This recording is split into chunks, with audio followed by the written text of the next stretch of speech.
Okay. This should be.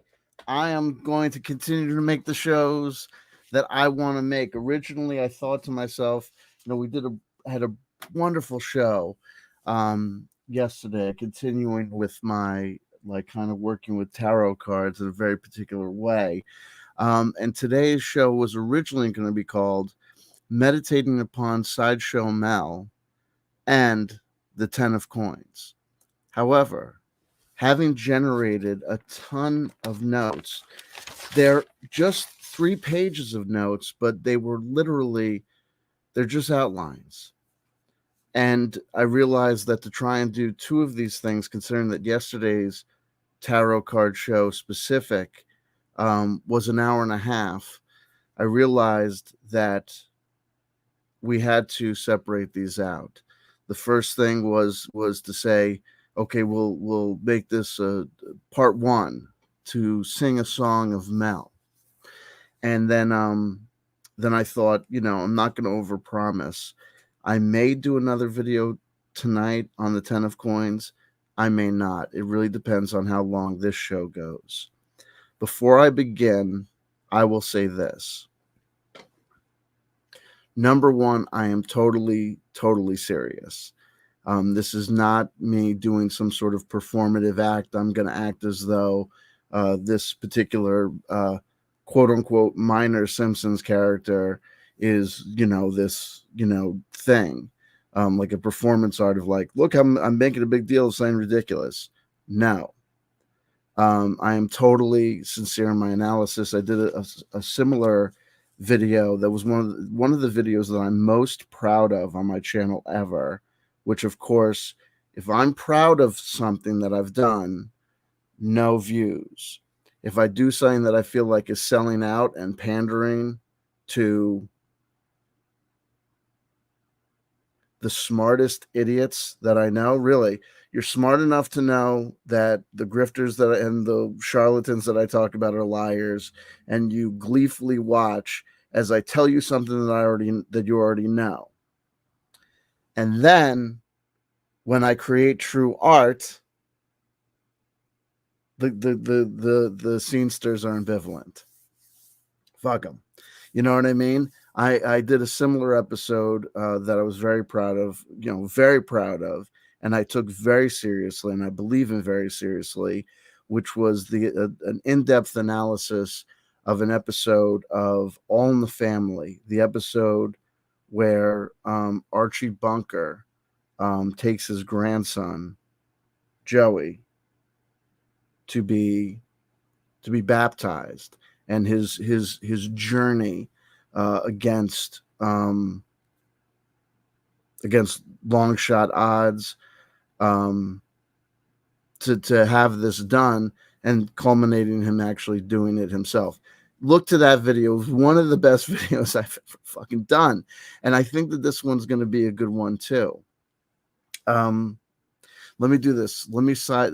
I have an idea to try and do a little bit of an airsats slideshow to accompany this presentation that I think visual aids will help us in some regard. Here, I'm going to do this. I'm going to delete this one. Very, because some of these I think are just, pertinent to our analysis, or just the visual aids will be good. So how did I get here? This morning, I was thinking, and I cannot tell you the links in the chain, the thoughts that came before or preceded this question. I used to watch The Simpsons religiously, before the days of streaming when you had to catch The Simpsons when they were on Sunday nights at a certain time. You knew where I was going to be. I was in a goth band for a while called Majesty and Misery, and we used to rehearse at the drummer's house in Fords, New Jersey. And gothier than goth. We were just, people were wearing crushed black velvet to rehearsals. I mean, it was very super serious, but we would practice on Sunday nights, and at 8 o'clock, boom, 10 minutes to 8, me and the guitarist would start looking at each other. The drummer would become bemused. The singer was like, right? The singer was great. My brother used to imitate him because the singer would call me, and the singer was gothier than goth. So his name was Max, and he would answer, he would call you, and you'd pick up the phone, and he'd be like, "Hello, is Benjamin there? It's Max." Like, honestly, I swear to Jesus, it was like a caricature, but he was not in on the joke. He was super, super serial about the whole thing. I remember one time, I think we went to like Nathan's or 7-Eleven, and he was like, "The Slurpee machine is broken." To like, honestly, like to the poor guy that was working there. And we're all like, you know what I mean? This man was like, "I'd like a hot dog with everything." But then would like eat it surreptitiously to make sure that nothing got on the accoutrement, the accessories. My brother used to make fun of him. So my brother, like, the phone would ring, and whoever was closer to the phone, this is like the days of, you call someone on a fucking landline. And every time my brother would pick up the phone, my brother's 6 years younger than me. So when this is 95, he was like still in high school. And so he'd come, and he'd be like, "Ben, the phone's for you." And I'm like, "Who is it?" He's like, "It's Max. He wants to speak to you right now. Come to the phone." Yeah, it was great. It was hysterical. Anywho, we would stop on the dot to watch The Simpsons, and then go back to, worshiping Dracula's Satan, whatever the fuck. You know what I mean? Like, I could make fun of all the song titles we had. Like, it was, anyway, I'm getting distracted.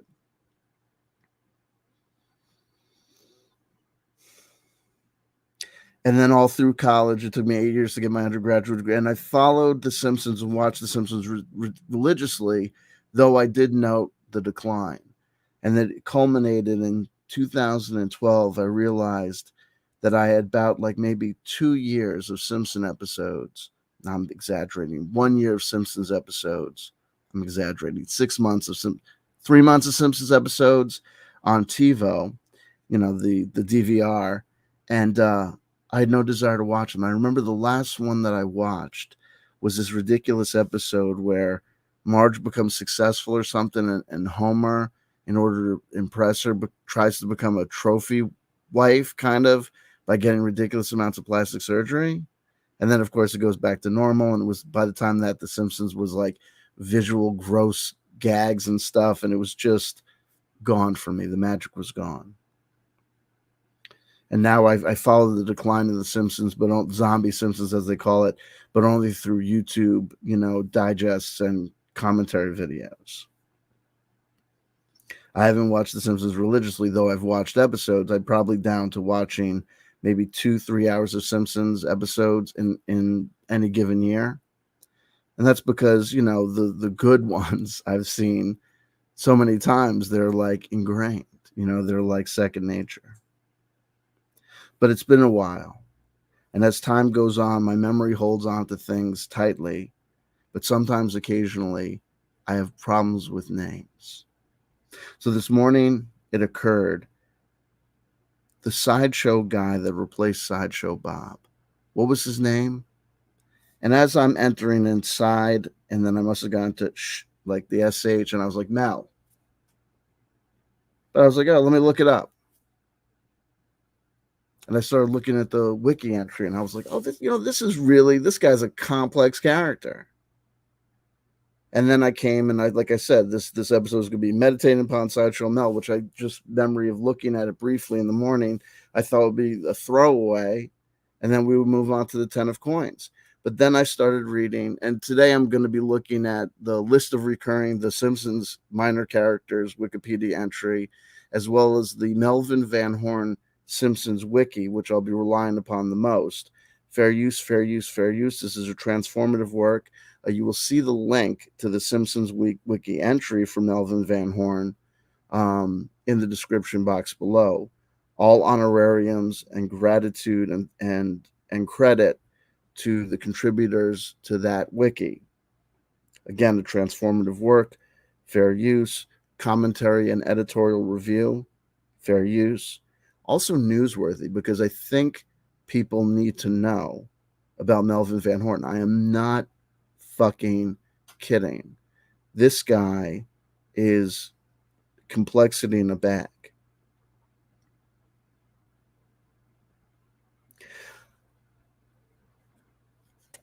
I don't know what to do first, because I looked at the Simpsons Wiki and I'm reading and I'm going back and forth between that and the Wikipedia, and I'm taking notes and I'm frantically writing things.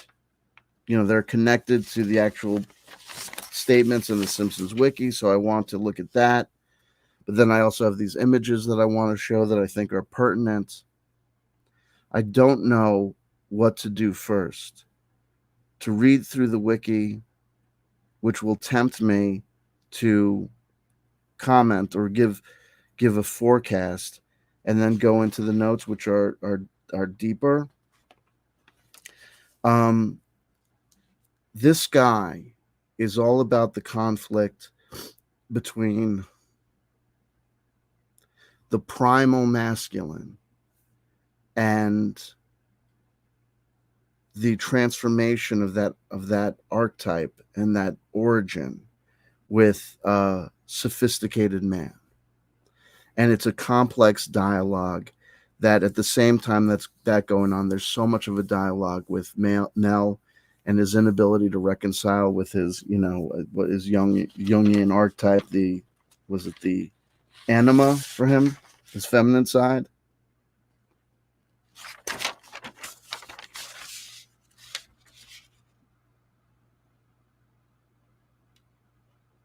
Anima, yeah. And his inability to reconcile. There's also lessons here in the modern feminized, or the modern man making peace with his feminine side, and the way that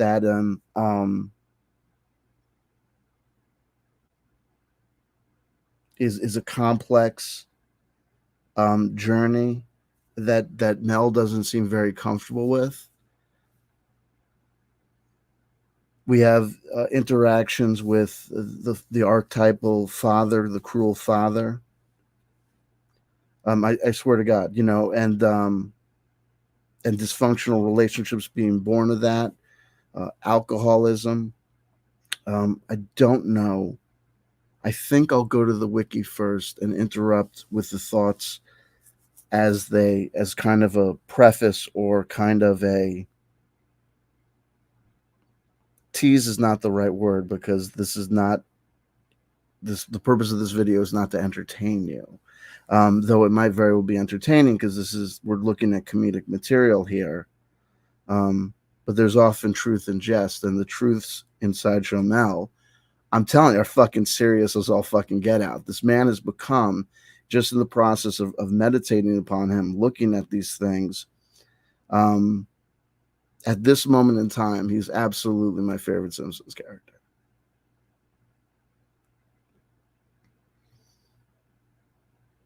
It's a good thing that I'm no longer drinking and I'm sober at this moment, because I can't guarantee you that I would actually go through with it. But there used to be one tattoo that I was always scared that I would be drunk enough to get, and that would be a tattoo of the logo for the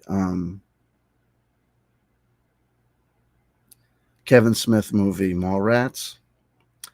And now that has a running partner. God is my witness. If I get a tattoo, it's either going to be Mallrats or it's going to be Sideshow Mel. There's so much here. There's so much here. I'll look at the wiki. So tease is not the right word.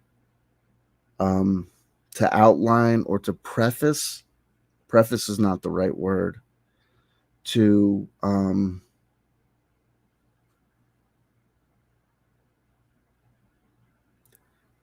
not foreshadow, because what am I saying? It's it's the thing.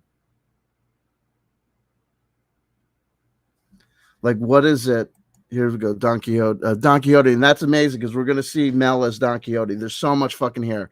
Characters like this are where groaning really shines. Subtle death that's almost always hiding behind a silly joke. You've got no idea. What is the word that I'm looking for? Alfie, your people, Don Quixote, Lisa Kane, help me, help me. It's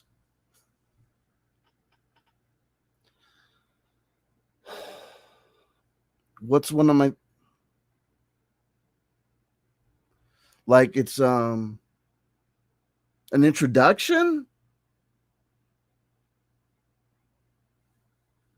I don't know. I lose the words. I lose the words, and I think that that's going to be common because, like I said, my notes here are outlined, and they are tied because of the depth of this of what's at play in this character. They are tied to thoughts and ideas that are ephemeral. They dance around, and any of these concepts, like the Jungian archetypes of anima and animus, the Freudian implications of people's relationship with their father, religion, family dysfunctional family patterns continuing. Any of these could be taken as a week's worth of videos in and of themselves. Like lifetimes of study could be devoted to this stuff, and often are. So how will I avoid getting lost? How will we avoid? We're 20 minutes in, and I'm barely introducing the subject.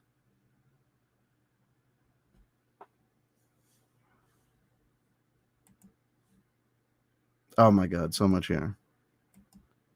I have to remember this. Like this. Oh, there's some of the. Okay, there you go. Oh my God. So much. Oh, here we go. Let me make this one bigger. All right. All right. But I can also do that one just by but that'll remove me from the screen. If I'm lying, I'm dying. Yes, much study has been on this. Absolutely. Foreshadowing? Maybe that's the closest we're gonna get. Okay, so let me go first to the Wikipedia. This is a Wikipedia entry for oh my God, this is huge. And I'm scrolling up to the top to get the name. List of recurring The Simpsons characters. Christ. Now I got to go down any of these people. Agnes. Oh my God. Barney, forget it. Jesus Christ. Mr. Burns we're gonna do eventually we're gonna do Mr. Burns's lawyer versus Lionel Hutz. My God, that'll be like a deep dive. That'll get so personal. Daddy. Oh my God. I'm trying to think like you have no idea. We're going to be talking about Death of a Salesman and the character of Biff. We are going to be talking about, oh my God, this is just so much. Let me just do this. Hold on. So I guess he's under S for Sideshow. So let me just go down. Christ. How many fucking characters they have? This is like dedication. This show is like Lord of the Rings. Come on, Sideshow Mel. Oh God. I skipped over him. No, is it Mel? So then he's under Mel. Come on, Melvin. Oh my God. There's so much here. Christ, where is he?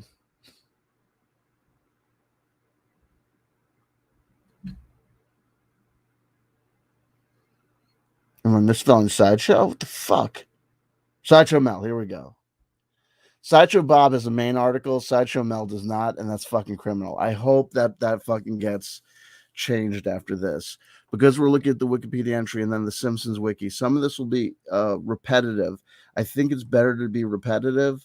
I'm going to go through and just read them, and I'll stop occasionally and foreshadow the in-depth analysis that we'll go through. I think it's good that we start with the wiki entries so that whether you're a hardcore Simpsons fan and know all this material, or whether or not you're not, the outline will be there for you. The simple stuff will be there for you, and then hopefully that helps contextualize all the information that follows. So starting with the Simpsons Wiki, I mean the Wikipedia entry, all glory and salutations and kudos and hosannas to the people that contributed to the Wikipedia entry. Fair use, fair use, fair use. Transformative work. I will be interrupting. Transformative work. This is for editorial analysis. Transformative work. The magic circle of transformative work. Sideshow Mel. Melvin Van Horn, better known as Sideshow Mel, is Krusty the Clown's sidekick. He replaced Sideshow Bob after Bob was incarcerated for framing Krusty for armed robbery. I just want to interrupt. So the first thing I'm going to say is Melvin Van Horn. We're going to want to hold on to that name because we're going to have this notion of the sophisticated modern European man being condensed to a sideshow, to the ugly, nasty father, and being preceded by an individual who he has to follow in his footsteps, but who's this transformation of serious, thespian into sideshow clown. But it's also a reduction in evolution because the sideshow characters, dress like cavemen or like primitives, to use the colonial term. So that's this notion of these characters being unable to, feeling like the conditions of the world force them to return to this primal masculine man against nature archetype, but it's foreign to them, and they feel it as a reduction, as a debasement and a humiliation.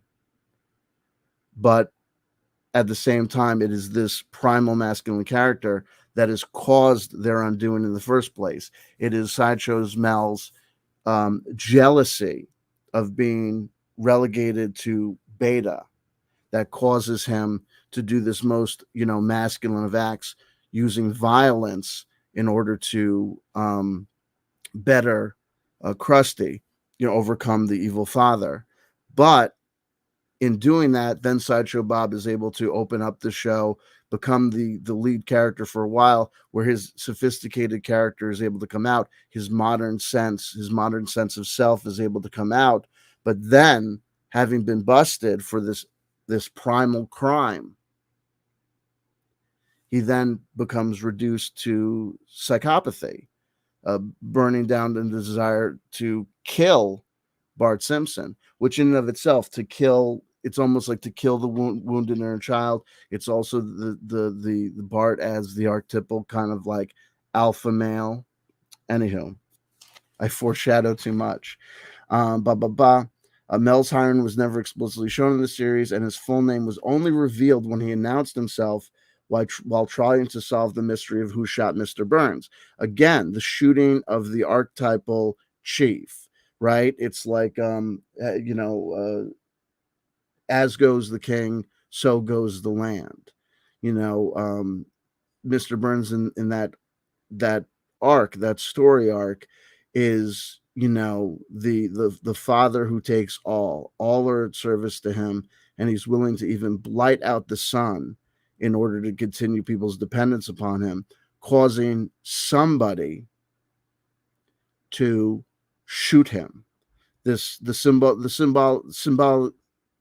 symbolism of somebody shooting someone with a gun. A gun is a phallus. The bullet is sperm. To kill, and what does the pretender to the throne do to the king? He kills him. Now, we're in modern society, but I'm going to stick to, because we're talking about these masculine archetypes, forgive me, women or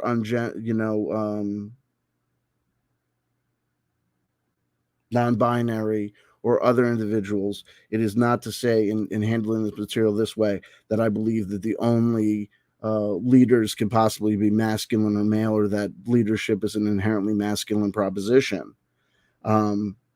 But in this regards, because we're considering Sideshow Mel, and because Sideshow Mel's inner conflicts are so tied to this war with the primal um, suppressed masculine side, it makes sense that we talk about the things and frame these things in this Freudian sense, in this golden bow, um, hero with 1,000 faces, masculine archetypes. Forgive me for any conflicts that are caused by that.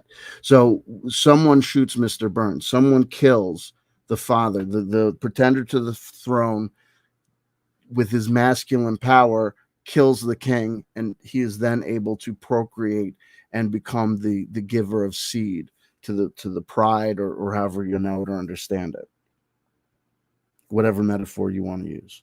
It's not a metaphor, it's nature. So Melvin Van Horn reveals his name when, in what he does in Who Shot Mr. Burns Part 2, okay, is everyone thinks that it is Mr. Smithers who has shot Mr. Burns.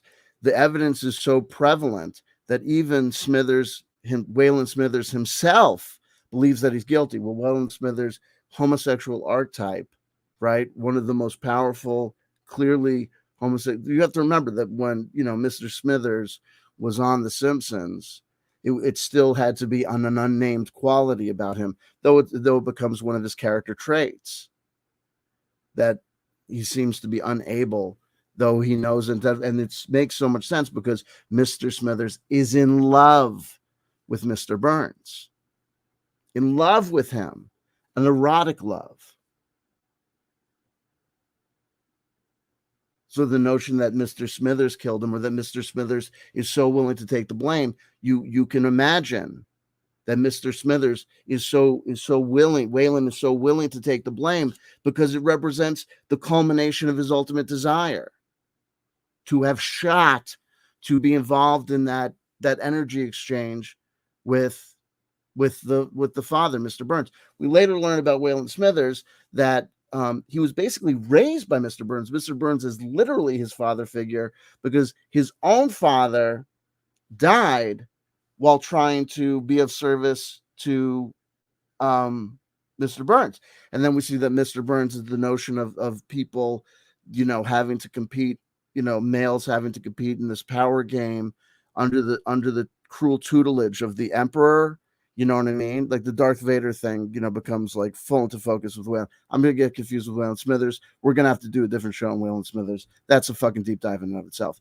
But Waylon is going to basically acquiesce to holding and taking the blame for shooting Mr. Burns. Mr. Burns actually turns out to be shot by a woman, Maggie, which also then represents, the Simpsons as being a bellwether or a harbinger for what was the transformative acts that would happen throughout the late 90s into the 2000s with the transformation and the claiming of leadership roles by women. This young woman, this baby, who in her innocence, but her very nature, because Mr. Burns, the evil masculine archetype, is trying to take candy from her, she shoots him. I think it's accidental. I think the gun was, I gotta go back to the episode. Anywho, so whatever. So Mel's primary role in that is he sticks up and he clears Waylon Smithers of the crime. And it makes sense that in clearing this other wounded male of the crime of shooting the evil father, the formerly reduced Sideshow Mel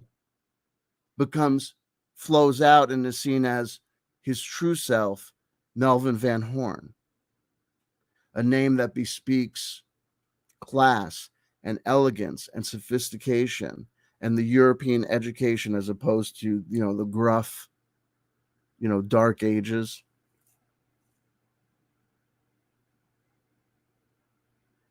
Even Melvin Van Horn speaks like this in a very exaggerated kind of Shakespearean accent.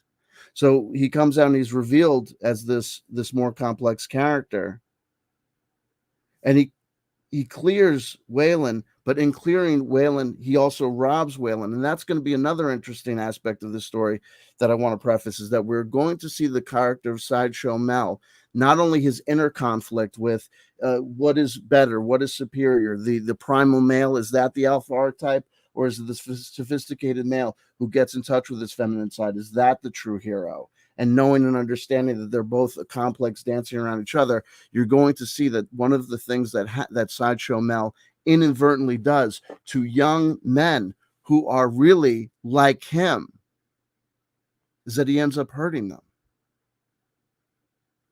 His own self-hatred flows out to criticisms of his illegitimate son, to critiques and criticism, and then ended up being kind of a foil in abuse of Martin Prince. I also note in Melvin Van Horn's name, he sounds suspiciously like Milhouse Van Houten, the quintessential nerd who is always involved in this dysfunctional, abusive relationship with, again, this alpha male archetype of Bart Simpson. It makes perfect sense that at one point in the Simpsons journey, Bart is adopted by Mr. Burns. To say nothing of the Greyhounds. Anywho, I go far afield. Where the fuck am I? And in the episode all about Lisa on the portrait of Sideshow, okay, he first appeared in Itchy and Scratchy and Marge shortly after Sideshow Bob was sent to prison, filling the exact role that Bob once did. There's so much there, right? I've already said. Little is known about Mel. He is a Cornell University graduate. After the Krusty the Clown show was canceled, he started to work at a franchise, or a fast food franchise in The Simpsons called Gulp and Blow. The Freudian implications of that name are just, off the chain. And the fact that we could see in him going from this show in which he's become a caricature, only communicating through a slide, make of that what you will. There's also so much of the heterosexual dynamic of, how do I get in touch with my feminine side and still remain a real man? How do my interactions with homosexuals, what does that say or imply about me? Or my interactions with non-binary or trans individuals, what does that say about me? How does that reflect upon me? When he ends up working at the Gulp and Blow, we have to remember that on it is my position that on the Krusty the Clown show, Mel is held in that position and is willing to play that slide whistle to only communicate, to become that reduced, beta, feminized, right? There's so much you're going to see. There's another quote about Krusty, what Krusty says to Mel about one particular moment that is so telling. We know that Mel will eventually identify and say that his father was a monster. But here we see in this dysfunctional relationship, him being reduced to literally, an oral sex giving. He can only communicate with his mouth to the pleasure of this cruel father over him. But he's involved and trapped in this probably because of his own family archetypes, because his father was a monster. It's the only father figure that he knows and understands. And it makes perfect sense that we talked about Sideshow Bob and where he went, eventually going into psychopathy for only not being able to do this journey himself. When we find Sideshow Mel working as a lowly fry cook at the Gulp and Blow, right? The slide whistle metaphor continues. He's there. Krusty the Clown comes. I think it's Krusty or Bart comes to try and get him to go back to the show, to get the band back together. And the manager of the Gulp and Blow comes over in a very paternalistic, but in and of itself domineering position over Mel, and says, "Is this man bothering you?" And Melvin goes, it's no problem.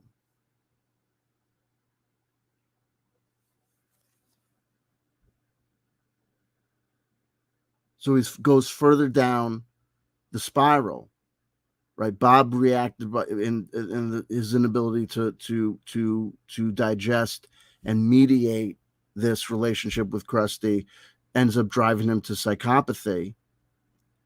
Mel ends up going further and further down the status ladder.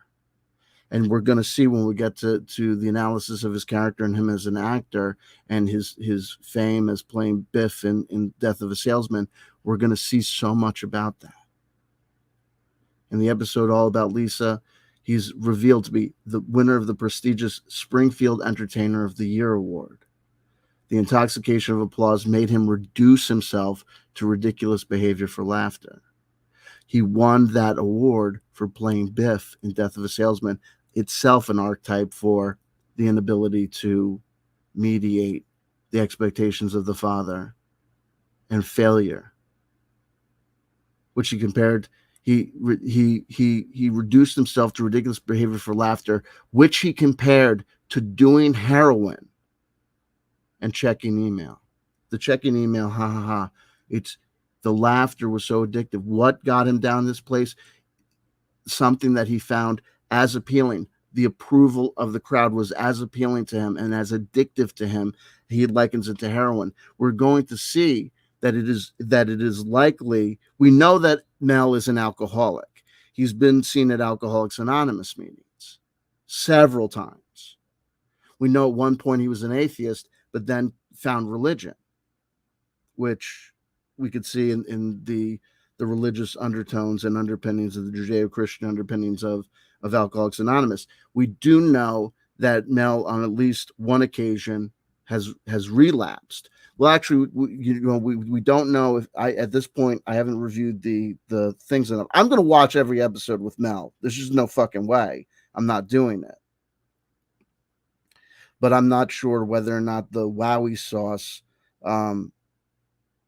bleep occurred before or after we first see him at Alcoholics Anonymous. So it's either the case that it may be the case that he discovered his alcoholism as a result of this outburst. He gets drunk and he finally tells Mr. Burns what he thinks of him. So there's also implications with like the story of Ham and his children seeing him naked in the Bible, and the notion of upon this liquid courage, or this wallowing in one's addiction, then being able to tell the truth or speak the truth, but then having realized that, he then goes into sobriety, which is both a statement about his ability as a modern human and a full individual to assess the moral and ethical problems of his indulgence, but also has undertones of,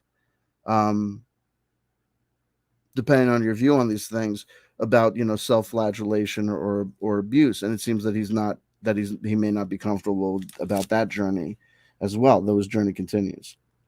Oh, here we go.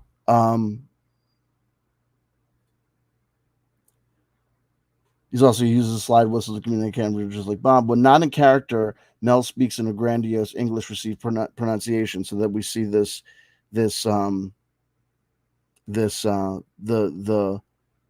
sophisticated modern man being forced to play this caricature of the primitive. He also, in Poodles, we'll talk about that's rich in Freudian implications, and this dichotomy, this fight between the primal and the modern.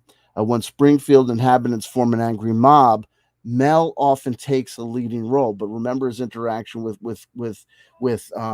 the approval of the community and the audience, being willing to debase himself. We then see in this him taking a leading role when the inhabitants form an angry gang of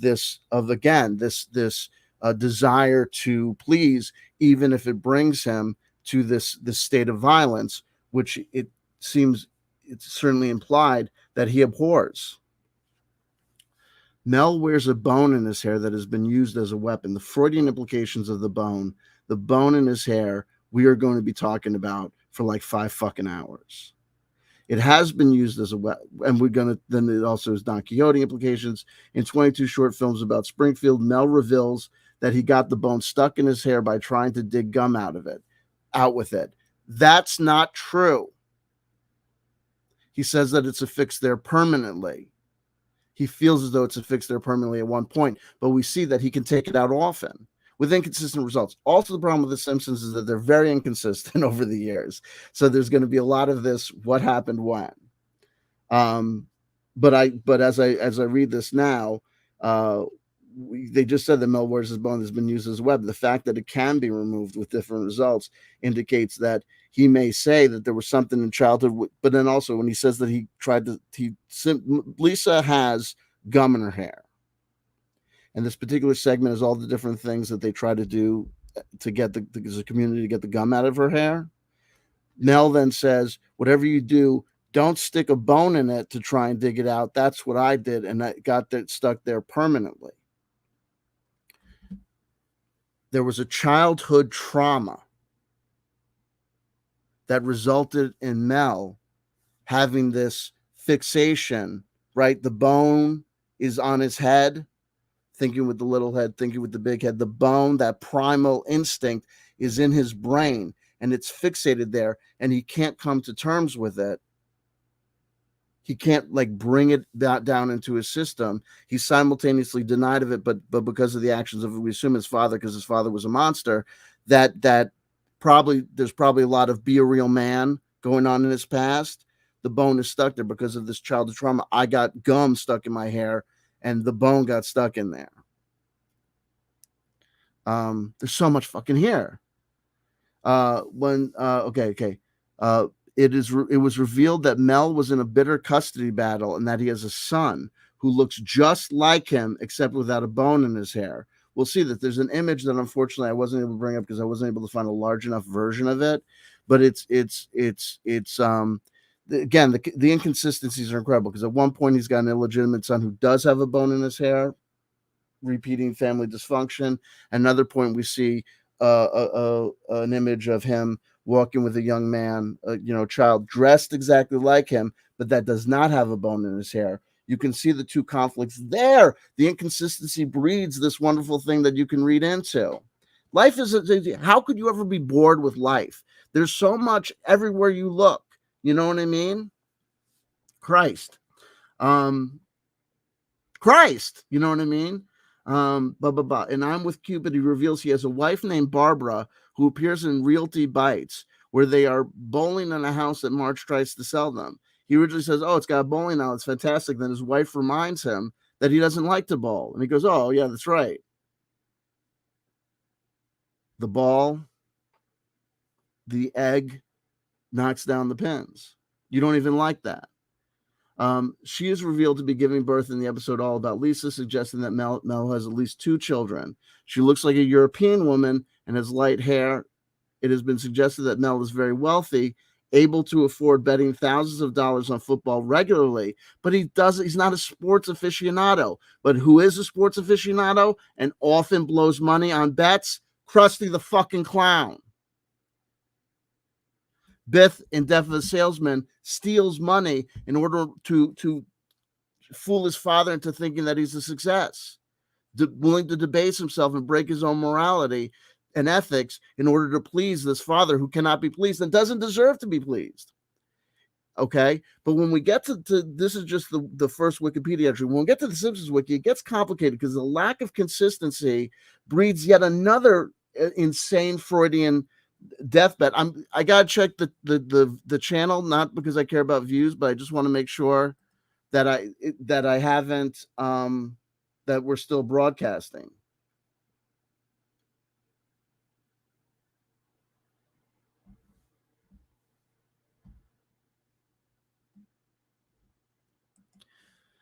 When we get to the Simpsons Wiki, forget about it. So the inconsistency on the show is that we don't know. At one point, it's implied that Melvin's wife is Krusty's sister. Oh my God! Talking about trying to please the father, you marry his sister. And then another point, it's revealed that Krusty tells Melvin, again, the reduction and the defamation and the abuse and the debasement of the so-called beta male by this primal alpha archetype, which is stupid, by telling Mel that he's been having an affair with Mel's wife. The incestuous implications, forget it, throw inconsistency out the window, embrace the inconsistency, and look at this Freudian archetype. The father tells the son, "I've been sleeping with my own sister, your wife." We could be here for days. I don't have I feel like I'm going to eventually need something to eat. But I've eaten all the protein bars, I believe. Let me see what's going on here. I should be. Oh, maybe I have a salad.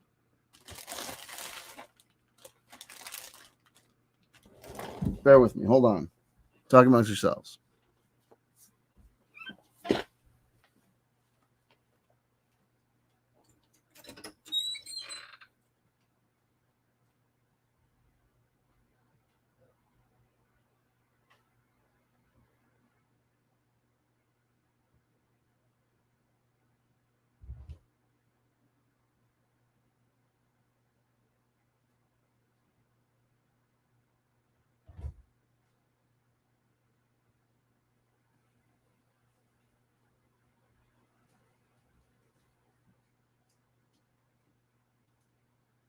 This is me trying to eat healthy. Salad in a fucking bag. Here we go. I know that eating on camera is like verboten for a lot of people, but I gotta. So I'll look at the live chat. How am I doing so far? Where am I going so far? Are you with me? Are you with me? I'm dead. I'm serious as a fucking heart attack. This guy's amazing. But then again, I'm also hungry, so I might be losing my fucking mind. So we got this. I got this at Target. So this is me. People tell me I got to eat healthier. So it's like I buy crap salad, or I'm judging it because I'm judging myself, and I'm also judging all of American consumer society. Maple bourbon bacon. So it's like this makes so much sense that I'm doing this, that I'm eating this. This salad comes up. I had classic Caesar. I had like an Asian one earlier in the week. That I'm eating the maple bourbon bacon because first of all, it's maple. It's the reference to sweetness and sugar, but it's a salad. Then you get bourbon. We were talking about um, deep dives or relapse to alcohol because of the pain of the wounded inner child, and then you got bacon, right? So it's like the dude stuff, like I eat meat, even though I'm eating a fucking salad. So it's like sweet alcoholic meat. Well, I got a salad thing.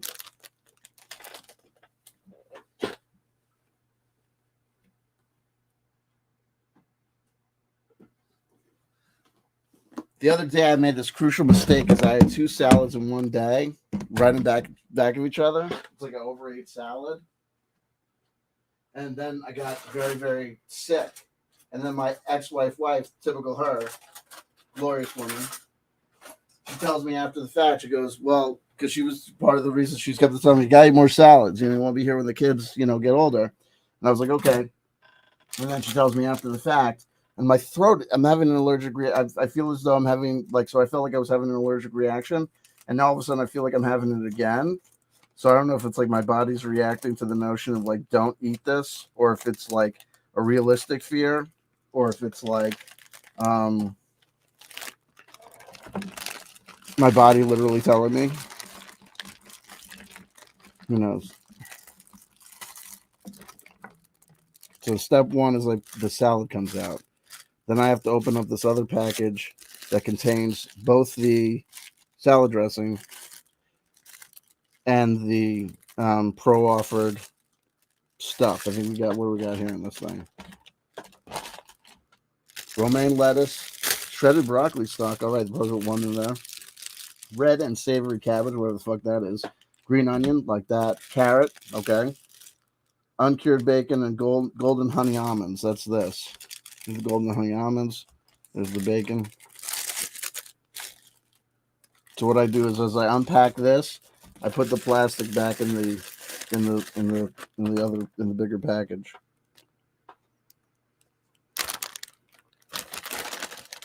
So you get like a food review too.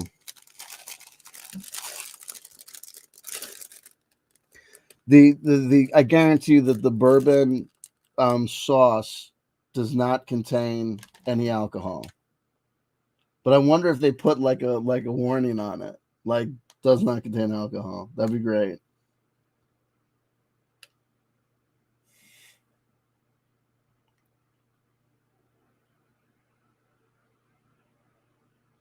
No, I think it's just what?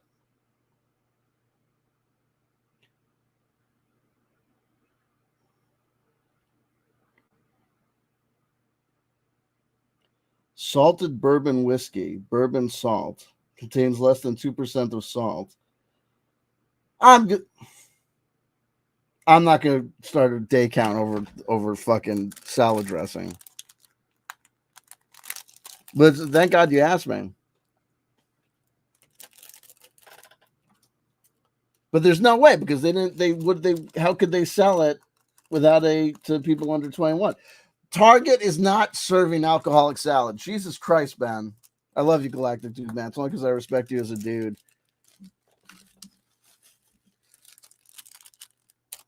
Oh my God. No, listen, you have no idea. Because here's Don Quixote. But like I said, there's actual Don Quixote implications for Sideshow Mel that we're going to have coming up. And then Don Quixote says this has suddenly become one of those Korean girl eating streams. I'm eating salad. And then Don Quixote himself says to me that I'm like a Korean e-girl, right? My own masculinity challenge, but I won't be like Sideshow Bob. I won't go down. So much there. Oh my God. I'm literally having the same. I have this like cheek thing. Oh my God. Is it because of the time of the night, or is it because that I'm going to eat salad? This is incredible.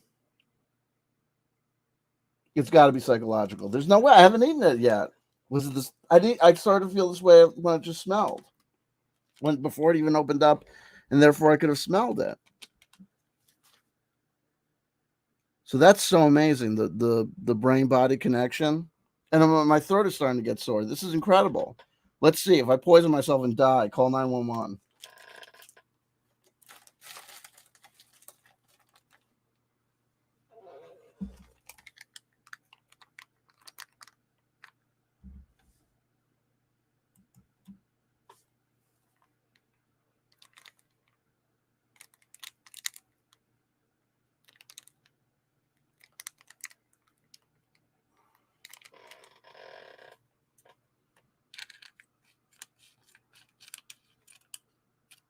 If I start having an allergic reaction from this, I'll be like, when am I supposed to not eat salad fucking now?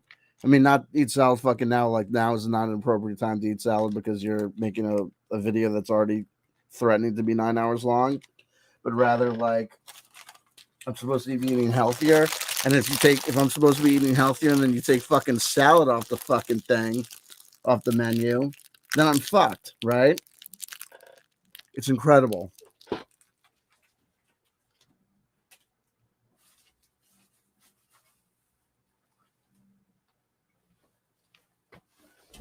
So I do that. I put all the contents into this this container that I also got at Target. I'm like I can only shop at Target apparently. And then I do one of these. Look at this. This is how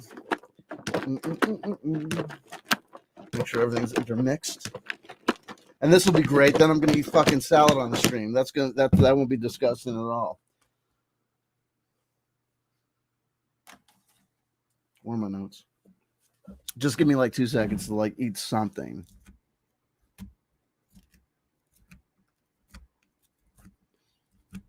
No, I'm not allergic to bacon. It would have been the lettuce.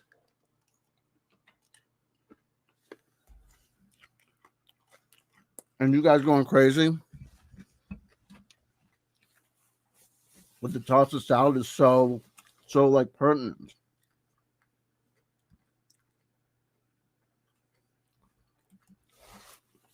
Salad, will he toss it? Everyone for you, good friend of mine. We've spoken on the phone. Wasn't it great? Now he's shaming me. I'm getting salad shamed. Juicy J coming in with it too. Rooster Sideburns, do you like nuts on your salad? Rooster Sideburns, also masculine. I could read it to this. Jonaside asking me if I'm allergic to bacon. Why don't you ask me if I like the sausage in my mouth? I'm teasing you all. I love you all. Jonaside jumping right in. Yeah, CW, toss that salad. Yay. First of all, and then what is like, it's like prison rape, right? It's like that song by Tool, Prison Sex. Do onto you now what has been done to me. The men, gathering around to see the humiliation of the weaker man because thank God they're not in the circle being abused. and then joining in as a crowd, like, whoo, whoo, whoo. You know what I mean? So much there. Not practicing juice, so the bacon is not forbidden. Rooster Sideburbs, I've never tossed salad like that. He's tossing it. I don't care. Rooster Sideburbs, when he's offline, he will order a pizza, a slice of pizza. Mm-hmm. Maybe with sausage on it. But I tease you all. I know you're. It's funny, right? It's funny and it's natural to humans.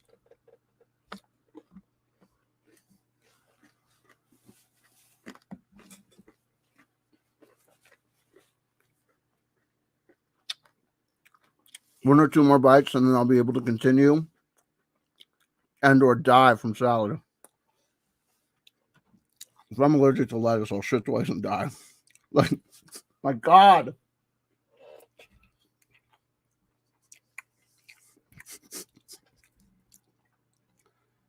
It's like there's so much fucking double entendre.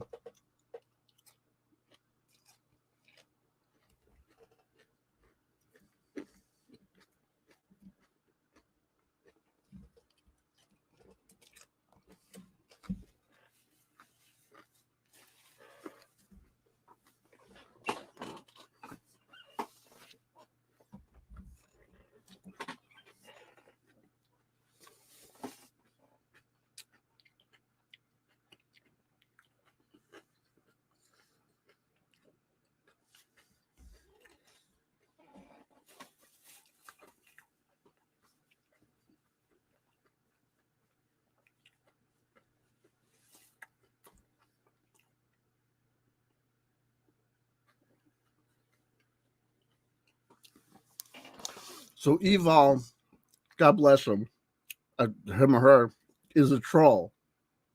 So it's okay not being an alpha C.W. Not really, man. I mean, the best possible way. I'm glad to have him as a troll. It's great. It's okay not being alpha. Not everyone can be alpha. It's okay. I will protect you because that involves a dysfunctional relationship. Oh my God. If my throat seizes up, I'm a freak.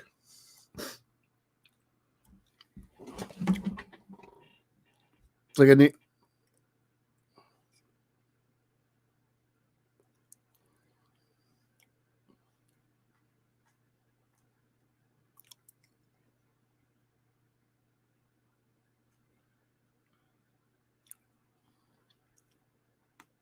If my body is reacting poorly to a food, I should not eat it. But what was incredible is like the onset was prior to me even opening the bag. So it has to be psychological. Anywho, so then this is like ties to the dysfunctional relationship. Oh God. It's like evil placebo though, right? Evil. It's like the reverse of placebo. I take the fake medication. It doesn't make me better because of my brain. It makes me worse. You're awesome. I love you. A Don Quixote. Is it really mocking so much to say toss a salad implies it to be shameful? So Don Quixote. To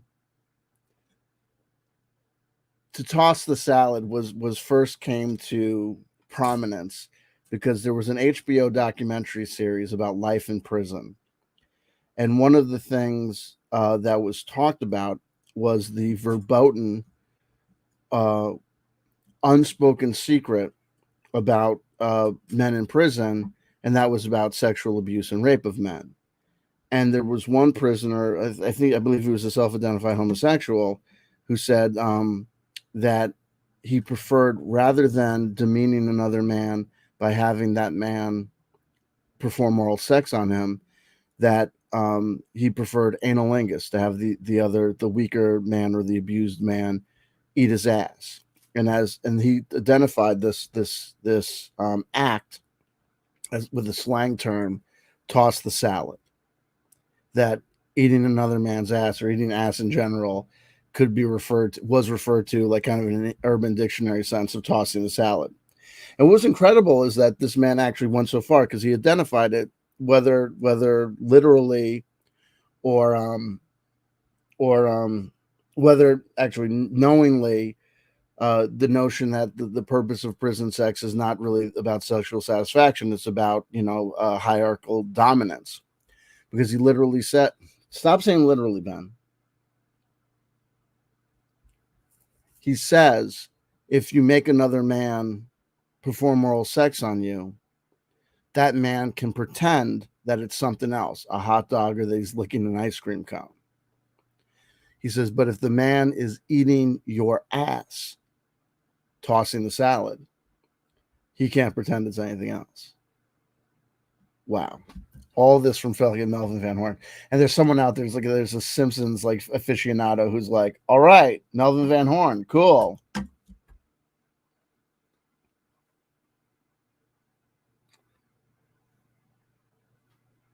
And Jonas said, my wife just learned this term. She had it wrong because she was performing it wrong or blah. Okay, here we go. Back to the thing. Where was I? Oh, my notes make me feel like a real big man. Okay, blah, blah, blah.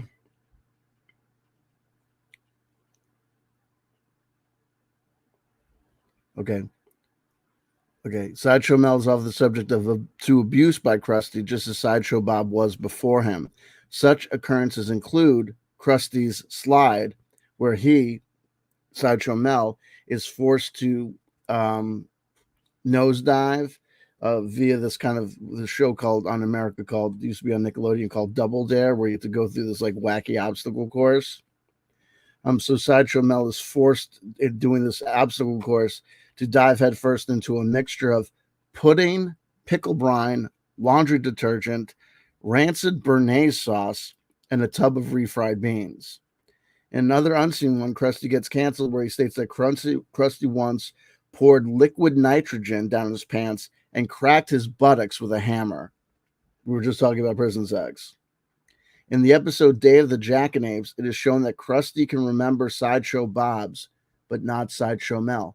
Krusty can remember the name of the son who went psychopathic and tried to frame him for a crime, but he can't remember the name of Mel, who was actually more dutiful and loyal and more of that service. Fundamental lack of respect, not recognizing or using a human being's actual name. It also, so then I'm going to go through all this stuff and I'm going to interrupt and then I'm going to actually read the notes because the notes are more complex than that's just a foreshadowing of what's going to happen. Sideshow Mel quotes, this is now we're going to the simpsonsfandom.com /wiki /Melvin _Van _Horn.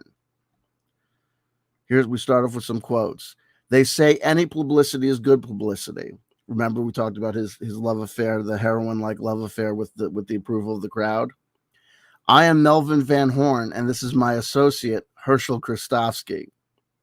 Again, even though there's all this unspoken, primal, and primitive father-son, Freudian nightmare dysfunctional relationship happening under the surface, that when speaking in public, he identifies himself as Melvin Van Horn and his associate Herschel Christofsky. It also shows that in the sophisticated realm, in the realm of the modern civilized society, Krusty is actually relegated, that archetypal evil father is actually relegated to merely being an associate. And he uses Herschel Christofsky's full name. Krusty the Clown is kind of ashamed of his own name. He'd rather be this clown than be himself and resolve his own problems with resolving his own relationship with his father, Rabbi Christofsky, who he was never able to please. And we know that there's one episode famously where the rabbi discovers that his son's desire to be a clown because he goes into the bathroom and he sees young Herschel shooting himself in the face with a seltzer bottle in the bathroom.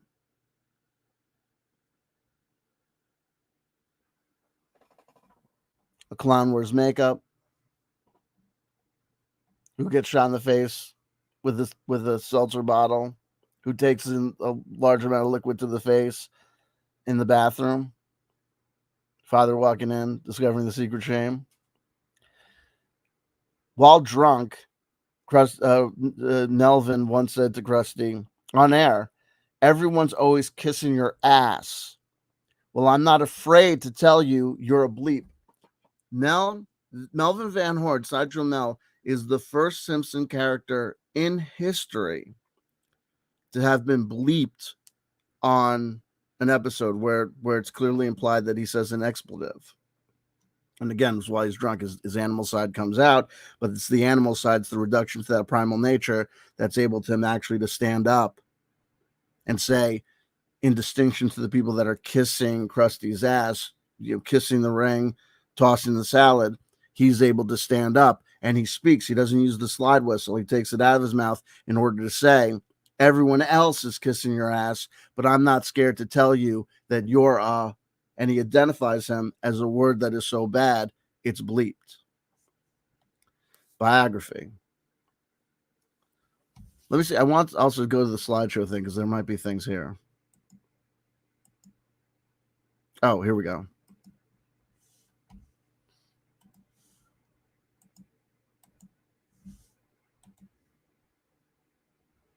Oh, we have to open up the window. Window.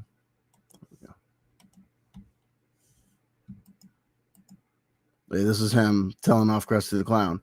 And we see that he's telling off Krusty the Clown, but Krusty seems almost happy, right? He's happy. He takes a sense of satisfaction in the fact that he has reduced Melvin to drinking. And we see the phallic implications, but then there's also, look at this. The bone is almost makes him like Krusty, right? Krusty's pen.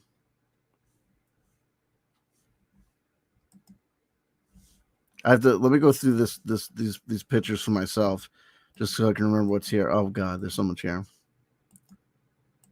Here we go. Ah, so good. Oh my God. I'm gonna show that now. Okay, here we go. I'll come back to that. Okay, so that is us finishing up with the wiki. No, so here we are. So this is now we're going to the Simpsons fandom wiki. Transformative work, fair use, all glory and hosannas to the authors and contributors to this Wikipedia, this wiki. This is both a tribute, an editorial analysis and review. It is newsworthy and noteworthy, and transformative work, fair use. Mel joined the cast as Krusty the Clown to replace Sideshow Bob, who was railroaded to prison for attempting to frame Krusty for armed robbery. He wasn't railroaded to prison. He was arrested, he put on trial, found guilty, and sent to prison. That's not being railroaded. When you railroad somebody, but remember, they're saying that Sideshow Bob got railroaded to prison. The train is phallic symbol. Everyone's getting fucked in the ass in this whole fucking scenario for attempting to frame Krusty for armed robbery. Sideshow Mel uses a slide whistle to communicate on camera. When not in character, Mel speaks in grandiose English Shakespearean accent and owns many poodles. But remember, when Sideshow Mel is not even in character, he's oftentimes still wearing, though there's pictures of him in suits, he is often wearing, usually even out in the public, he's dressed up like his character. Mel is generally very eloquent, educated, poetic, and intelligent with a beautiful singing voice. It is implied that, as with Sideshow Bob before him, his true talents are wasted on Krusty's show. He attended Cornell University. He's a man of letters. When Lisa Simpson won the Entertainer of the Year award, it was revealed that Melvin also won the award previously for his portrayal of Biff in Death of a Salesman. I'm having trouble speaking because I'm having that reaction. But his desire to keep his stardom eventually led him to become the buffoon and sidekick he is today. Now check this out. I talked about there was more Freudian implications of the demasculization of Melvin by Krusty with the slide whistle. He was once forced to conduct an orchestra of kazoo playing monkeys. That brings it all home. That underlines the fact that what's going on underneath the surface, what Sideshow Mel is primarily not able to a divide he's not able within his own psyche to bring together and to mend, to resolve it with each other, to integrate, is this notion of Krusty is making him perform with this pack of monkeys. That's the primal primitive self itself. The identity, the modern society as a gloss or a patina over and a covering and a lie over what's really going on under the surface, which is just like really we're just acting out and performing the same roles that we did when we were in the primitive, monkey family. He was once forced to conduct, so Krusty is casting him both as a kind of capo and as a kind of underling, and thug and goon, in order to make him, but also make him part of. So here what it is. Let me read it out. He was once forced to conduct an orchestra of kazoo playing monkeys. Remember, he plays the side whistle. When he pleaded with Krusty to not force him to do it, Krusty simply shouted him to shut up and conduct. The cruel, evil father is making the son, who does not want to engage in this primitive, I order you to do something, I make you as a pride, as a troop, to perform this degrading activity that is alien to you, that turns you into a fool. He begs his father not to make him do it, and the father says, shut up and conduct the people, play this game. Although ultimately loyal to Krusty, he is also known to not be a doormat to some of Krusty's antics. When Krusty's 29th anniversary was occurring, one of the clips that was to be shown was Mel, while drunk on quote-unquote wowie sauce, when he makes clear that he viewed Krusty as a word that can't be repeated. We talked about that. Unlike the other, okay. In addition, when the series was about to get canceled, Mel ended up quitting, citing the abuse he frequently had to undergo, although he ultimately ends up returning to Krusty's side by the time of the comeback special. When Mel returns to the show, Krusty the Clown is singing that song, Send in the Clowns. Send in the clowns. As Krusty is himself dressed as a clown. When Melvin Van Horn enters from stage right,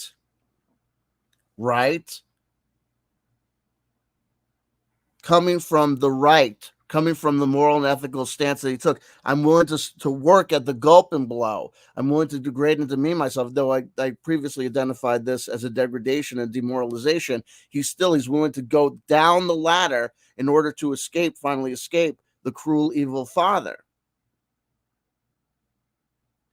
even though it's forced him to reduce himself lower, going from slide whistle to gulp and blow.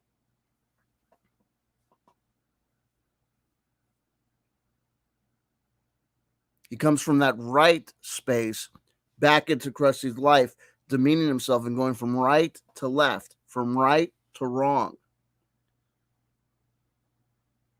Krusty the Clown, the irony is that Krusty the Clown is singing Send in the Clowns. He himself isn't a clown.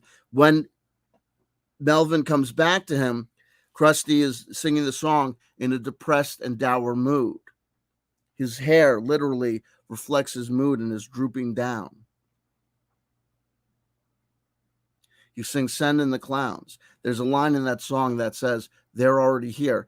When Melvin enters from stage right, Krusty sings the line, Send in the Clowns. And then Melvin comes in and says, they're already here. The father that was previously abusive and boisterous, having been brought down himself, having a show canceled by a fucking puppet, Gabbo, is now reduced. The son, true to the dysfunctional relationship, debases himself in a very real way and identifies, saying they're already here, taking on the title of clown himself. We're interested in the Cosmic Wars. Ooh, but this is interesting. So Cosmic Wars was the Simpsons version of Star Wars, and just like that, there's a whole uh, conversation in the community regarding the quote unquote the prequels, right? And how they basically destroyed Star Wars. That's mirrored in the Simpsons relationship, Simpsons world relationship to Cosmic Wars. He was apparently a fan of the Cosmic Wars franchise since childhood, and like several other people, hated these other episodes, these prequels 1, 2, and 3. As when he saw in the opening blurb for episode 7, A New Take, that the aforementioned episodes had been erased from continuity via a space-time rift, he not only celebrated with the others at the news, but also proceeded to declare his childhood unruined. The reason I think that that's interesting is because I think that there is a tendency amongst nerd culture to sublimate dissatisfaction or the true problem and get so upset at things like George Lucas messing around with the cherished childhood memory, because it's easier to interact with and disparage and speak back to and criticize and critique George Lucas than it is to confront the real pain of childhood. The fact that your father was a monster, you came from a dysfunctional, unloving family. He's previously identified his father as a monster, but when it turns out that through just a continuity change in this franchise, he says, my childhood has been unruined, meaning that there's this sublimation that as long as this childhood memory, this fiction work, was returned to some earlier status, then that was good enough for him to consider his childhood unruined. Obviously, there's a lot for a guy who went to Cornell. He's not looking at himself very well. Religion and education. Little is known about Mel. They keep on saying this. We know tons of shit about Mel. We know he is a Cornell University graduate. It is also shown that Mel could be a recovering alcoholic, as he has had attended several Alcoholics Anonymous meetings. He could be recovering because we don't know if he relapses. Although he's occasionally seen in the Presbyterian Church, that's where Reverend Lovejoy preaches. Mel was retroactively an atheist until the episode Homer and Ned's Hail Mary Pass, where he's converted to religion after watching Ned's home movies depicting Bible stories. Okay. Seems to now have a disgust for atheism. Imagine the worst thing that could happen if the church was destroyed.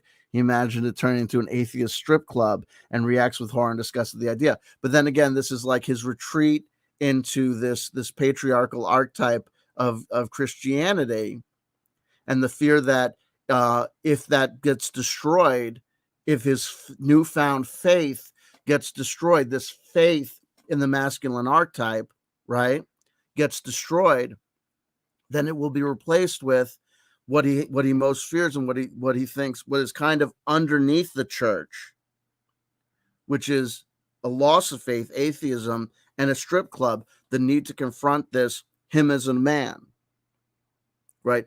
Him as the bone in his hair, him as a man with primal urges that is hidden underneath layers, but it always comes out.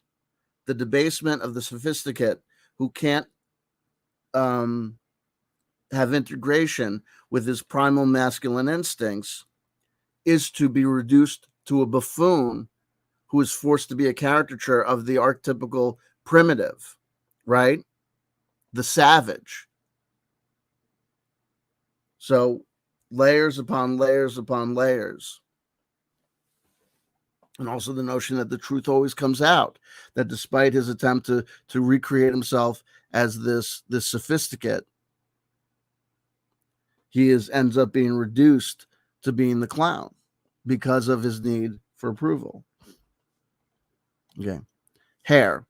Aside from the bone, Mel has light blue curly hair in a sort of beehive-like style similar to Marge's, a woman. His hair also appears to be fashion, poised, set in an upward position. Like that's not naturally that way, but it's affixed there with the bone. He has been seen removing the bone, using it as a weapon during a duel, and to whack at the dome under which Springfield has been trapped by the EPA. I'm going to come back to my notes. This is just giving you the information that I'm building off of. Bart also took the bone out of his hair to prank Martin Prince. We're going to get into that, after which Mel was shown to have long flowing hair. Homer also took the bone out of his hair and used it as a quote-unquote murdering weapon. He indicated that he could feel meteorological conditions in the bone, such as an incoming storm. Before he got his bone, Mel was famous in both London and Hollywood, where he was able to comb his hair, a skill and ability that he has lost since this inability to, the onset of this inability to reconcile with his more primitive self. The comic All Fired Up reveals the main purpose of the bone is to hold Mel's hair up in the beehive-like style. So the bone is there in order to turn his hair into a beehive, which in and of itself is a feminine hairstyle. And when it's taken out, his long flowing hair, his feminized hair is also revealed. It goes to show that no matter how he tries to be a real savage man, he is still inadvertently always returning to and having it underline the fact that this integration has not occurred, that even when he puts his hair up to be a real man and to project this image of the primal savage, he is still reduced. Oh, crap. Am I still streaming? The website disappeared on me. Maybe I had it open too long. Am I okay? Can you hear me? Okay. We don't need that.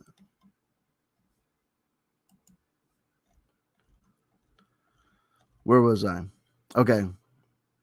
The comic All Fired Up reveals the main purpose of the bone is to hold Mel's hair up in a beehive-like style. If the bone is removed, his hair will drop into a style so beautiful that he gets attacked by a swarm of ladies on sight, something he particularly doesn't like.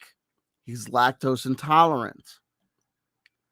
Now, check this out, the family. Now, this is where the inconsistencies jump out the board, and when I get to the notes, you'll see. Family. He may be married to or living with a woman named Barbara, who may or may not be Krusty's sister, with whom he wished to purchase a house from Marge. Mel once complained that Barbara no longer pleasured him with the French arts. It is revealed that he has at least one child when he says, "Krusty, please, my wife is giving birth as we speak." His enslavement to the cruel father archetype prevents him from even being the father that he desires and wants to be, and the husband that he desires, or the lover he desires to be, by being with his wife at the time of her giving birth. Remember, Krusty the Clown is a TV show entertainer. The worst he could do to Mel would be to fire Mel from a position that Mel himself finds demeaning.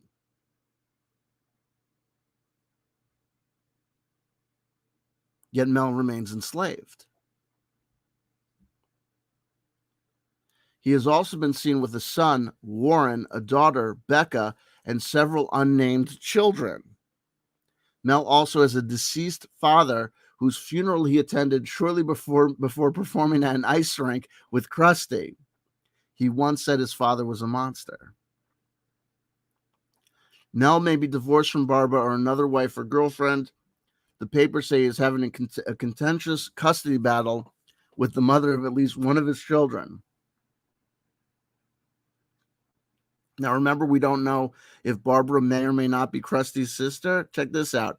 Krusty reveals to Mel that he's been secretly having an affair with Mel's wife, and that he wants to dump her after 11 years since the thrill is gone. Not only has he demeaned Mel by making him a cuckold, he's also saying, and I'm choosing to leave this relationship. I'm choosing to leave this relationship because the thrill for him is gone. And the reason why he reveals it to Mel in this way is because he wants Mel to tell his own wife, "Oh yeah, my boss who's been stooping you for 11 years is breaking up with you, and he's given me the task of doing so. So dysfunctional, right? So fucking dysfunctional. This is incredible. The mind-body interaction is insane here.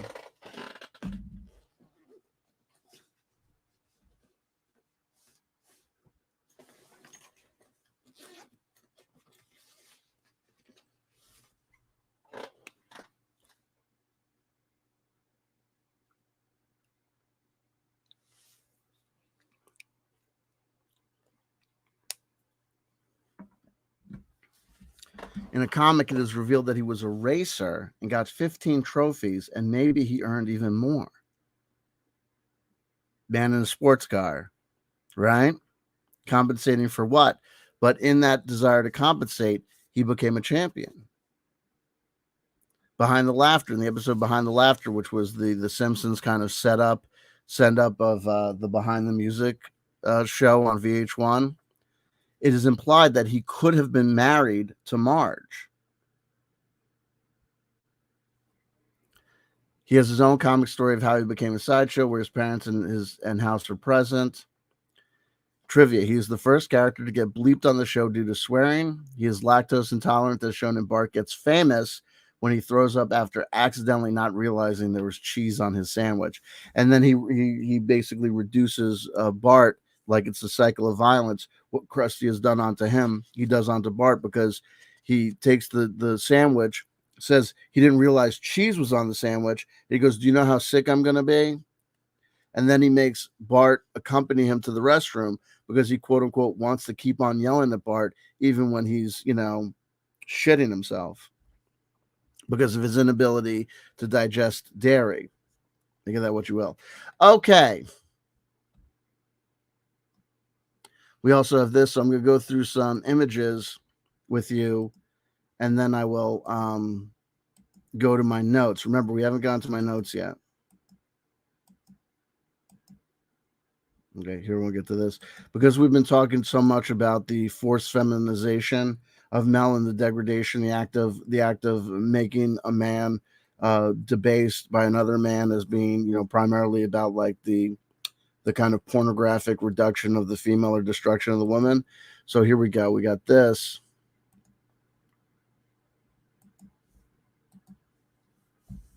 In the course of performing on the Krusty the Clown show, very typically, as is typical of a lot of these things, Mel is forced to dress as a woman, right? And it should be noted that if people who've studied comedy, I heard Scott Thompson from the Kids in the Hall talk about this. It's funny when a man, it's considered funnier for a man to dress as a woman than it is for a woman to dress as a man. Why? Because it's the loss of status that is the clownery or the buffoonery. The clown is reduced in status. He is a fool, right? The king's fool's job is to pantomime the ultimate, overblown image of the king serf power structure. So there's an episode, Dave Chappelle talked about this, about he was on a movie set, and one day he comes into the trailer and there's a dress there for him. And he says, "What is this?" And the writer comes in and goes, "This is going to be great. This is going to be hysterical. You're going to try and break your friend out of prison by dressing as a woman." I believe this was Half Baked. And Dave was like, "I'm not doing that." And then Dave Chappelle commented upon society's need to have especially black comedians, male comedians, dress as women. This is, Big Mama's House with Martin Lawrence.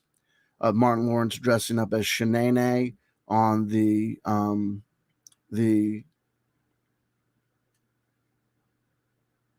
Martin Show, right? His own show, and he has to dress up as a woman. Or you get Fox, what's his name? That guy dressing up as a woman on Living Color. and Eddie Murphy in, the Norbits or whatever, you know? Or is it the Nutty Professor? I can't remember what the fuck it was. So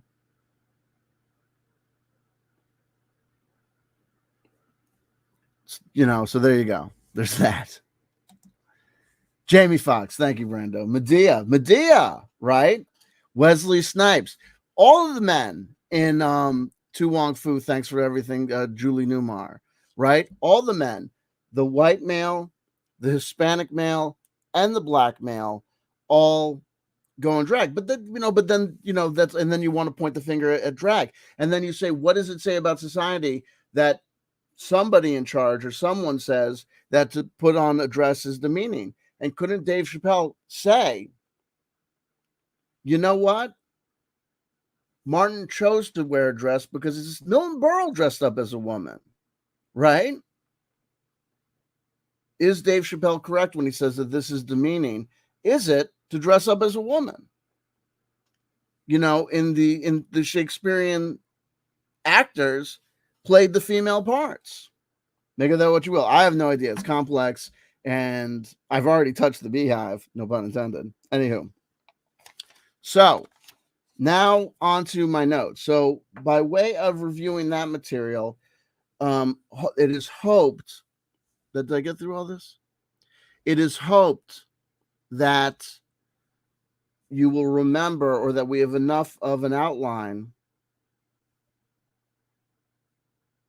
to, when I talk about this stuff, you'll be able to refer to that material we just went over to see all this stuff in full. Now, this is probably gonna get a little bit repetitive at this point, because much of these notes were ingrained in my head and have kind of seen, flourishing under that review.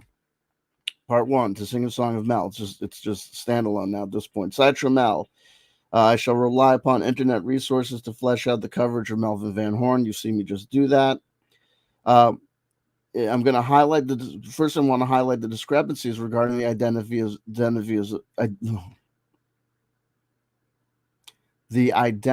of his wife and the possible horrific incestuous implications of saying, if Melvin Van Horn's wife is Krusty's sister, then Krusty tells his underling that Krusty's been having sex with his wife, his sister, for 11 years, and then wants Melvin to tell her that he's breaking up with her because the thrill is gone. The incestuous implications are out the wazoo. Humans do these human disasters to other humans, which probably also goes to show why Melvin has a trouble, integrating with that primal masculine self, because he sees it possibly as the origin of this inherently evil, of this, evil relationship or relations, right? He does not want to live in the world of, dog eat dog, alpha over beta, sigma, thereby for the grace of God go I. But he's forced to, because man can't escape it, which goes into the circular identity problem that he has. Okay. Okay. So here we go. So also, and I'm going to also say that we talk about all this this fantasies that I have, or these, hold on, fantasies that I have. Paging Dr. Freud. I don't have a sister. I do not have a sister.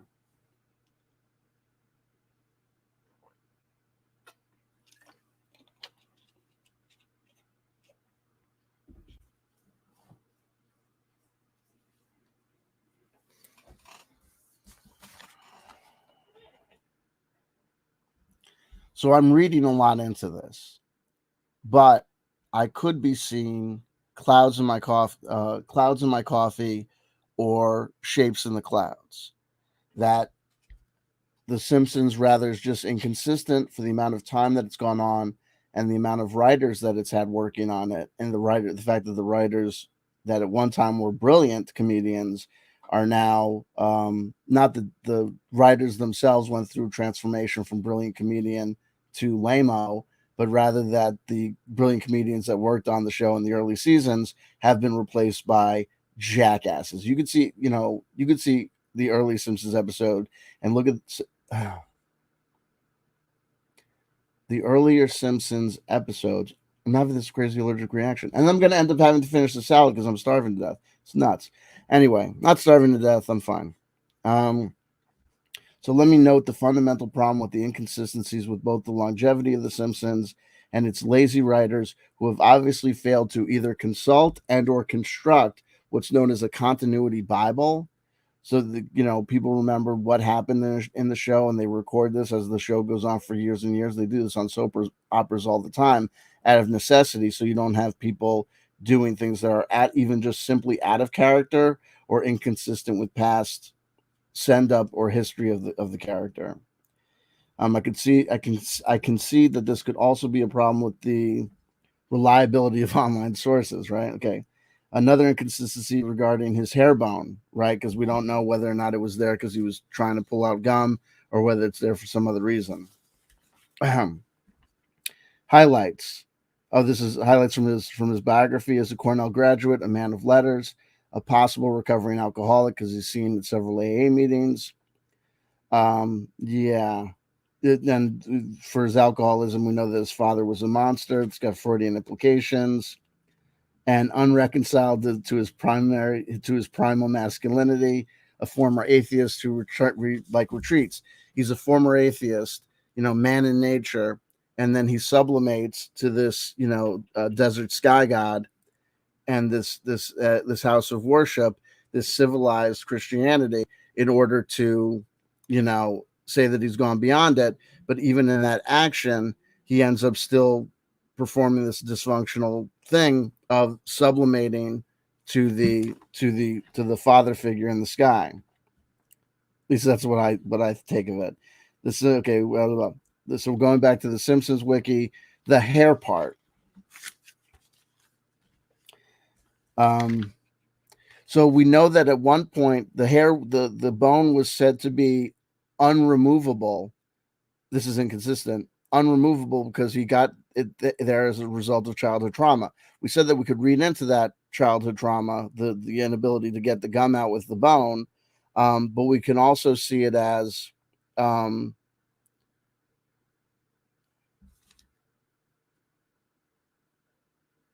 we'll go back and forth on the edges of the flip sides of the inconsistency. He takes it out at one point in the series to use it in a duel, right? The bone is symbolic in my identification of the unresolved primal masculine self, right? He's been put into this as a costume, but the costume itself reflects his inner nature. He's able to bring this part forward because he does, in fact, have this fixation on this dialogue with the unintegrated masculine primal self. He takes the bone out on one occasion and uses it in a duel. We see this brilliant illustration there of everything we've been talking about so far, because the duel is the societally approved use of violence. The of the primitive ape is replaced by the on God, right, of modern civilized man, with rules and regulations, but still to enact the same thing. The healing of ego wound by the destruction and the loss of life to another person. The fact that a contest within the societal norms, whether it be the taking of a person's betrothed or love, or an insult to one's pride or ego, you still see that underneath there is still the same old game of the forest. But it's now been civilized and rules been put over it, but it's still the same actions. It's still the same dialogue of violence taking place.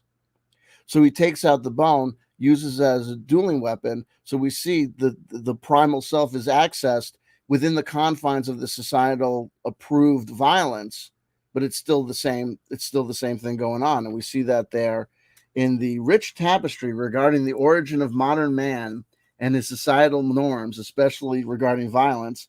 Also note the antiquated concept of dueling as a symbol of concurrent feedback loop, including de-evolution, right? So here we go. So the primal man fighting to be king, fighting to be the chief, fighting for the ability to procreate, right? And fighting for status within the tribe. That becomes sublimated in the dueling rules of violence, which is still an enactment of that same primal gameplay and societal hierarchical shaking out. But in modern man, we don't approve of dueling. Dueling has been outlawed. You can't engage in a game of death with a willing participant to heal one's ego or pride. So as society and modern society evolves, that dueling has been relegated to the same place where dueling, the same position that dueling would regulate the unsophisticated so-called savage behavior, right? Seen as so much removed. But modern society still engages in the same things through lawsuits or whatever, but just not through ritualized violence, though we can see it externally in the form of the boxing ring, but that we're not going to get into there. That'll be a whole nother fucking thing. There's a whole episode of The Simpsons about boxing that we could get into. Drederick Tate. Okay, here we go. So in accessing that primal spot and taking that bone, that phallus, to use as a weapon against another man, we see him as a sophisticate, an ancient, send up of the so-called sophisticated European colonial master. But we see him doing that in the context of modern society, the modern society that he so wants to be a part of. So in enacting this so-called sophisticated space where many people in the world today say, oh, the good old days, like the conservative desire to see a return to the old ways where man was civilized and sophisticated, not walking around, eating fucking cheese doodles and drinking Miller Lite and, trucker hats and fucking, America and all that, jazz or anti-jazz. So those who would seek to go back to this good old time, there's a statement here to say the going back to the good old time is merely, you can't escape it. Melvin, for his desire to go up and down in modernity, he's unable to integrate the primordial primitive man with the projected sophisticated man that in and of itself is merely another mask over the primitive man that seeks to be integrated and become a whole. He's further abstracted because even in reverting to these primal instincts, he can only do so by enacting. But it's also a statement about this conservative desire to return back to the old ways. The good old days, they may be fantastic for a white cis male who believes in the power of Western colonialism and the high mark of Western society as being the be all end all of civilization, and everything else being some sort of degradation of it, including the ascent to power of minority females like AOC or Ilhan Omar, right? The worst thing that could happen, even worse than Barack Obama becoming president, is the notion that a woman of color could be in this position, and then that's seen as social justice warriors. Oh, the problem with the world is people who are fighting for social justice, right? That's the thing that's bringing us down. Like these fools, these people destroying society by trying to make people respect each other's boundaries and pronouns, right? It's such an insult to you to learn what another human being's preferred way to be referred to is. And we can't let that happen, because if we start blurring the lines between men and women and preferred pronouns, then all of a sudden society's going to collapse, where it's all going to go to hell in the handbasket, right? What's going to go to hell in the handbasket? This privileged status of knowing when you're being a man's man, when you're being male, and when you're possibly wussing out or being a fag. Right? Art fag, Euro fag, right? Merca, as opposed to Europeans with their French philosophy and all that jazz, right? Why does jazz keep on taking the hit? Okay, so it's a rich tapestry regarding the origin of modern man and his societal norms. Okay with that. And then Don Quixote, at one point, this is great. No, I want to show this. This is a good image. I want this image up as I'm talking about it. This is great. I mean, this guy's complex. Do I have it? I gotta have it. No pun intended. Christ. Fuck me. Anyway, the image is of. Oh, wait, I can do it here. Yeah, this is good. Okay, I can do this like this. Can I center this? This is great. Remember, we were talking about him removing the bone at one point in order to smack the dome of the EPA. We'll get to that. Now I got to make it smaller. I want to frame it perfectly. There you go. More. Let's see if that works. Okay, bear with me. Oh my God, this is so perfect. Check this out. No. Sorry.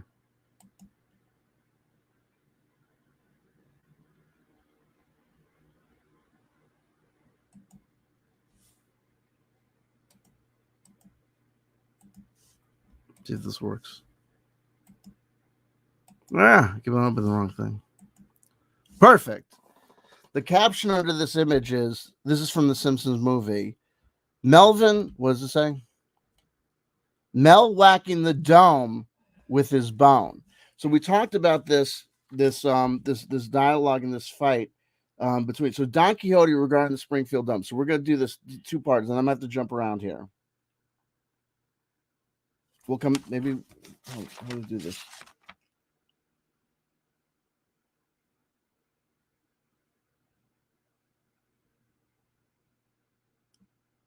Oh, here we go. Okay. So first, we're going to look at this as both a positive and negative. Here's the positive. Melvin Van Horn, Sideshow Mel, as Don Quixote. The EPA identifying, I think the Simpsons movie, I think I'm getting this correctly. It's been a while since I've seen the movie. Puts a dome over Springfield because it's identified Springfield as an environmental terror. Like, it's got the nuclear power plant, it's got the tire fire. So the EPA, the Environmental Protection Agency, seals the Springfield onto itself, right? But of course, Springfield is just an exaggerated caricature of America itself or human society itself. So we see the sophisticated Environmental Protection Agency. We're going to protect the environment by capping ourselves with our own shit, with our own chemical problems, which of course does nothing to solve the problems of the world. And it's certainly not a loving way to treat ourselves. But it's also this commentary that it's a reflection of how many people in American society, especially, interact with the notion of environmental protection. The EPA is a joke. There's garbage is not a problem. We should be able to drill in national forests. You know what I mean? Making jobs is important. These environmental pansies, these pink communist environmental vegan wimps are going to try and control us through their environmental legislation or their vaccines. They're going to dome us in and control us. And that's a lot of that, the feminine, the dialogue in America between the purported masculine, the old West, where men were men and sheep were nervous. I'm a cowboy, John Wayne and Ronald Reagan. And we had a way to deal with sissies in the Navy, right? That's when men were men, right? And they want to fence us in and tell us we can't hunt no more. They want to fence us in and tell us we can't our economy can't grow because we got to watch out for the spotted owl, an endangered species. So we see Mel both as Don Quixote willing to take out his bone and say, this affront, this thing that's going to doom the people, I shall take out this bone, I'll access this male phallus and use it to do the impossible. He attempts in a rage to do the impossible, to what's the line?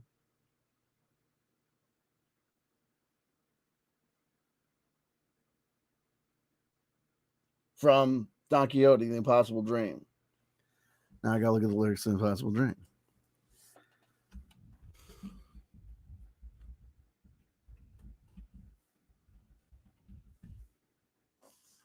Elvis sang The Impossible Dream. So did Luther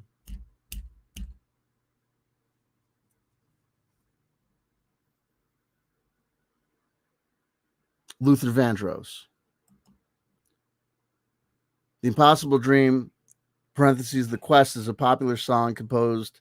Where are the lyrics? The complete song is first sung by Don Quixote as he stands vigil over his armor in response to Aldonza's question about what he means by following the quest. Hero's Journey. It is reprised partially 3 more times. The last by prisoners in a dungeon as Miguel de Cervantes and his manservant mount the drawbridge-like prison staircase to face trial by the Spanish Inquisition. I need the lyrics. Christ, everyone covered this goddamn song.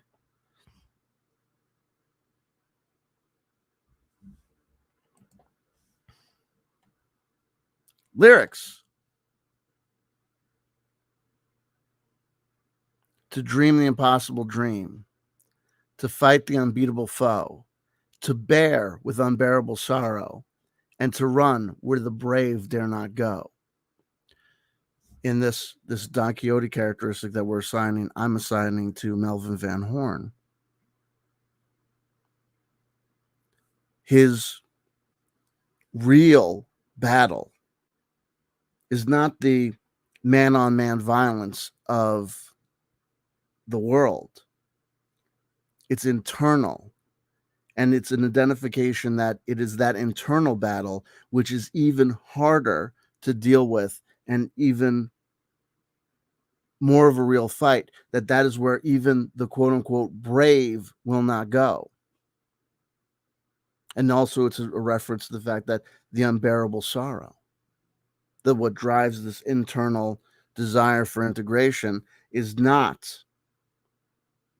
some superiority, but it's actually the defeat, the unbearable sorrow.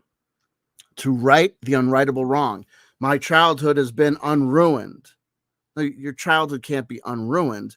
You can come to terms with the ruination of your childhood. It is an unrightable wrong. And to love pure and chaste from afar.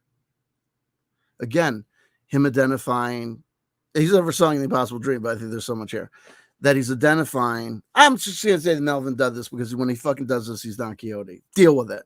Anyway, he identifies love as being pure and chaste, right? The primal sex game, this procreation game, this feeding into lust and giving into lust is not love.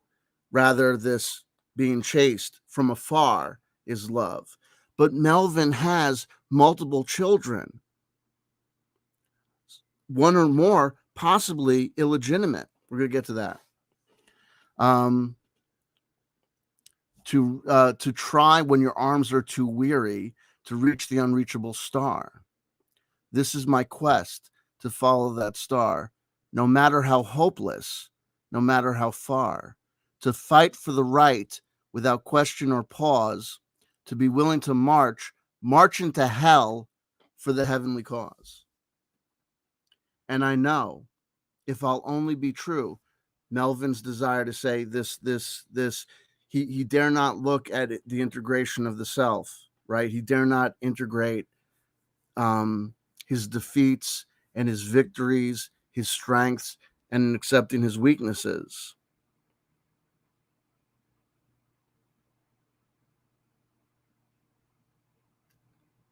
that he's willing to sublimate that and look outside and become something else. So he says he wants to follow the star, but the star is misplaced. And I know, if only, okay, to the score, that my heart will lie peaceful and calm when I'm laid to my rest.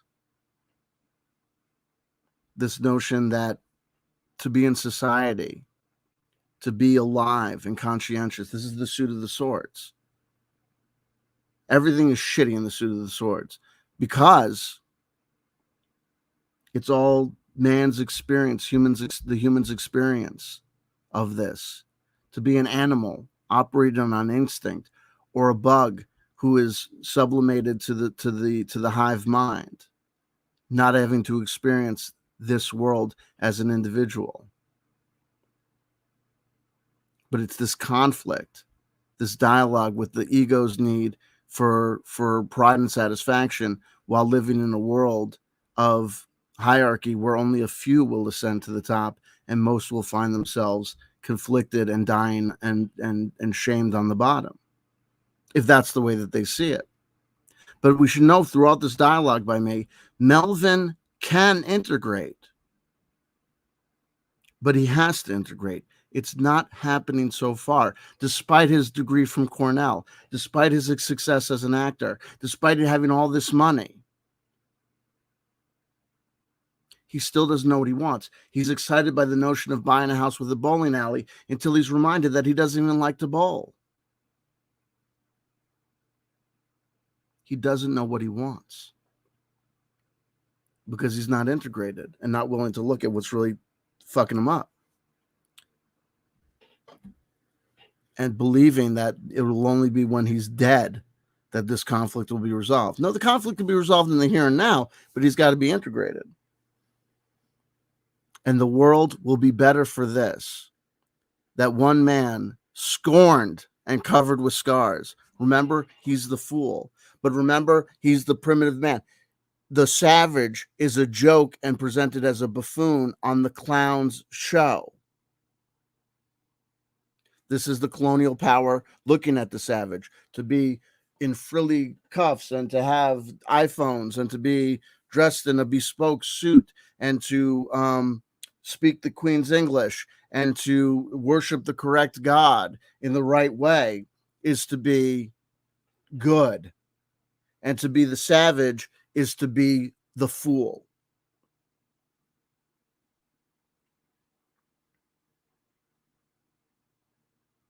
The savage who is indeed the slave, who is indeed the third worlder, who is indeed scorned and covered with scars.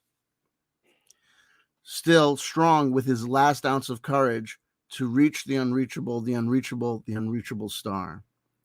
Yea, and I'll always dream the impossible dream.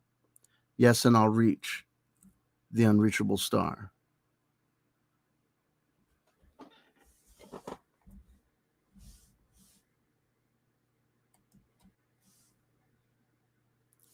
But the Don Quixote archetype has a shadow. We touched upon it briefly when we talked about this male machismo, all-American attitude towards the EPA and all effects of forced feminization, or taking the crimes of the past. What brought us the nuclear bomb? The dick. What brought us the nuclear power plant? More power. Let's fuck around with the thing that blew up other nations horribly and births cancer and untold destruction. Let's turn that into a fucking power plant. Let's celebrate the fact that we're getting off fossil fuels by looking to nuclear fucking power that, if not properly maintained, will be the destruction of all life on planet Earth. So there's a dialogue here. It's not enough to cap the situation of the problem, but also the capping of the situation of the problem, especially in the dome, the womb-like dome. The Don Quixote is going at the windmill. The windmill is a dragon. No, the dragon is the feminine side. It's his anima. He's a sophisticated dude. Can there be any doubt that Melvin Van Horn understands environmental destruction?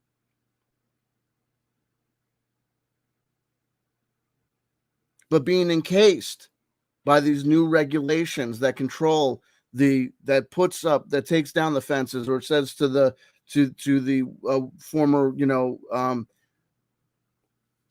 people in privilege react to equality as debasement and loss of status and a wrong. That's why all these white male preachers who get kicked off of Twitter for saying ridiculous things, racist, sexist, bigoted, homophobic, scientifically inaccurate things, they get kicked off of Twitter like anyone else who breaks the terms of service by an unregulated company, which they seek to unregulate companies. But when Twitter is an unregulated company, acts against that hegemony of power, all of a sudden being treated like everyone else is taken as an affront, is taken as an insult, is taken as discrimination. So this is the sophisticated dueling man's man, still primal man. This conflict with Melvin. He acts as Don Quixote. Did he act as Don Quixote to fight Krusty? No. But he rises to be Don Quixote to fight this affront that he probably knows is real. Or maybe that he's reacting to society that says to this world that he is forced to live in because of his own predilection and inability to integrate, stand up for himself, and leave the dysfunctional environment of Springfield. He reacts to being trapped in that as acting as if someone else has trapped him there. No, he's chosen to stay there. He's gone to Cornell. He studied psychology. There's no fucking way. He doesn't have the ability to look at this situation, this dynamic with Krusty, and understand that it's got shades of his interaction with his father.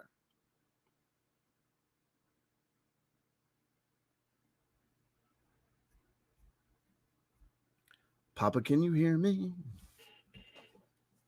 Where am I? In my notes. Now, the great thing about doing a show like this is the following. There are idiots who consider me their enemy.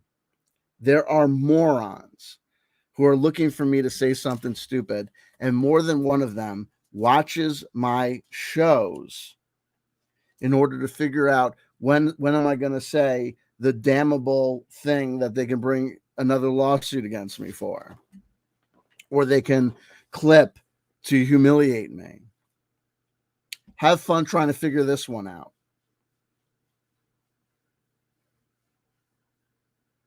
These idiots don't even know what the term phallus means. They probably say that I'm saying something like wrong or incorrect. Schmooze. Where was I? Oh, but so he's the hero, but we can see him as the hero. We can also see him as reacting. Also, he becomes the man's man in front of Springfield. We already talked about the fact that when in a crowd, he'll act this way, even though he begged Krusty not to make him conduct the Monkey Kazoo Orchestra. When with actual people, he does exactly that. He conducts the Monkey Kazoo Orchestra, leading them to do acts of violence and destruction. So he finally gets this Don Quixote bone out, but it's still in front of the crowd to put on a pantomime and show of something that he knows that he can't achieve. He is not Don Quixote on the hero's journey. That person may be inside him. Melvin is awesome, but Melvin is so human, so conflicted. This is one of the greatest shows I've ever done.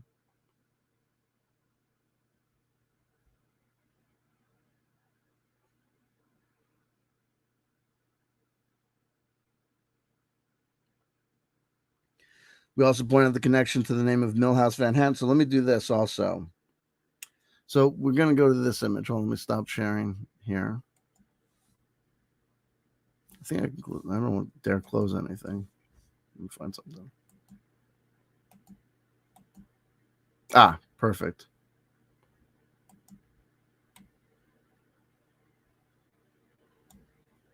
Anyone who ever stops watching my show for any reason is an idiot. Of course they're not. Of course they can choose to do that. Thank you.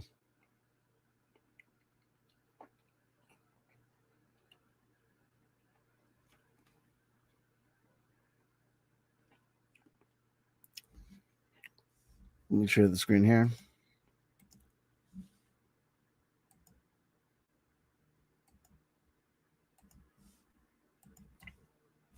This is pertinent for the next section. Okay, here we go. So we're talking about the hair and when the bone is removed and what happens. So we know that he can remove it for a duel. We talked about that. We know that he can remove it to fight the impossible fight, to strike at the dragon, which paging Dr. Peterson, the dragon is the primal, it's chaos. It's the feminine. It's the ocean. I can't do a Jordan Peterson to save my life. So Bart removes. This is like biblical. This is the story of Ham all over again. Amongst other things. So Bart removes. Melvin's asleep with the slide whistle in his mouth. Make of that what you will, right? He's weakened. In being asleep on the log, he has made it possible to be abused, indicating that one should never be at rest. So Bart takes the bone from his hair in order to attack Martin Prince. Okay? So we're going to go through, just like we looked at the Don Quixote archetype, and say that we could see this action of Melvin both being a heroic act and as well being, a degradation of himself. The inner need of him driving him to attack that which he probably principally knows is correct, because that correct thing has captured him in his own game. Anyway, so Bart removes the bone to attack Martin Prince, causing the removal of the bone, right? Turns him into a slide whistle suckling woman.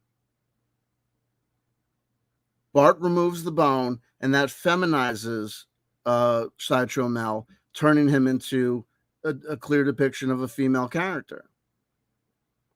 And why does Bart remove the bone? When, in a moment of weakness, Mel lets his guard down and sleeps and comes to be at rest, not in his coffin like Don Quixote, but rather, in the real. Bart removes it to attack another individual, another intellectual, another nerd, Martin Prince. Now look at that name, Martin Prince. So Bart removes the primal bone in order to attack the prince. His hair, of course, stands right up like an erect penis. Is he the bad guy or the good guy? Let's look at him as the good guy.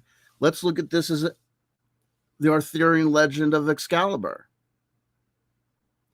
The bone at some points is referred to something that cannot be removed. Remember, I tried. Don't try to pull the gum out of your hair with a bone. It'll become fixed there forever. But Bart is able to remove it to attack a prince. It's like the Arthurian legend of no one can remove the sword from the stone, but then Arthur comes along and he's able to. So we got Excalibur in the Arthurian legend. Let's flip it. And it's also the phallus stolen by the alpha male to attack a fellow nerd, right? So because Sideshow Mel cannot integrate successfully this primal primitive man, it not only hurts himself, it hurts others, because being trapped in this man game, this alpha male versus beta male versus sigma male hierarchy battle, by not, like the Buddha, removing himself from it, by feeling like this thing maybe needs to be integrated, he ends up perpetuating that cycle and system to the younger generations, allowing Bart, the proverbial alpha male, to exploit that lack of integration and lack of successful use of the nerd's masculinity. This is like the crowd making it possible for Melvin to forget himself and engage in violence, thereby perpetuating the cycle of violence by not being integrated, by being subject and not being able to successfully navigate the game of male on male violence or hierarchy ownership because he can't integrate. That creates a situation where that's weaponized and turned on to the younger generation of nerds. Is Martin Prince more like or less like Melvin Van Houten than like Homer Simpson? I'm sorry. Melvin Van Horn, Milhouse Van Houten. We see the same sort of connection, right? Maybe we see we're seeing if Bart can be seen as a childlike depiction of Homer or Krusty. Remember, Homer and Krusty look exactly the same, right? All this is probably the Simpsons side characters are probably just aspects of the personalities of the main, unit.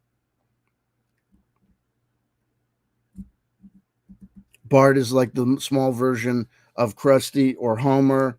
Now Milhouse, his best friend, supposedly, that he abuses in this dysfunctional dynamic. We're best friends. We're co-workers, the only two people on the screen on the Krusty the Clown show together. We're supposedly a parody, but everything indicates, and we're obsessed with making sure that the dynamic is maintained. The alpha male stands in power against the nerd with their glasses.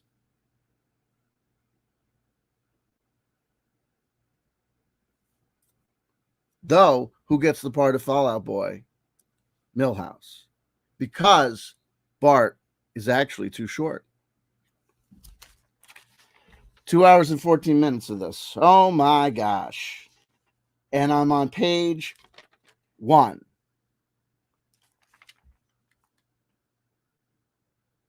Okay. And the weaponization of masculinity is highlighting the civilized as hijacking of that weaponization of masculinity as the hijacking of by whatever what I just said. Also, Homer removes it at one point to use it as quote unquote like a murdering weapon, like father like son. The Freudian implications are mind boggling. The further implications of this removal revealing the long flowing hair and the alpha male's forced feminization of those that they consider them under them. Okay, so but when the hair part of it's implied that Mel doesn't want the bone removed because if the bone is removed, his hair flows down long and luxurious, okay, which causes women to swarm around him.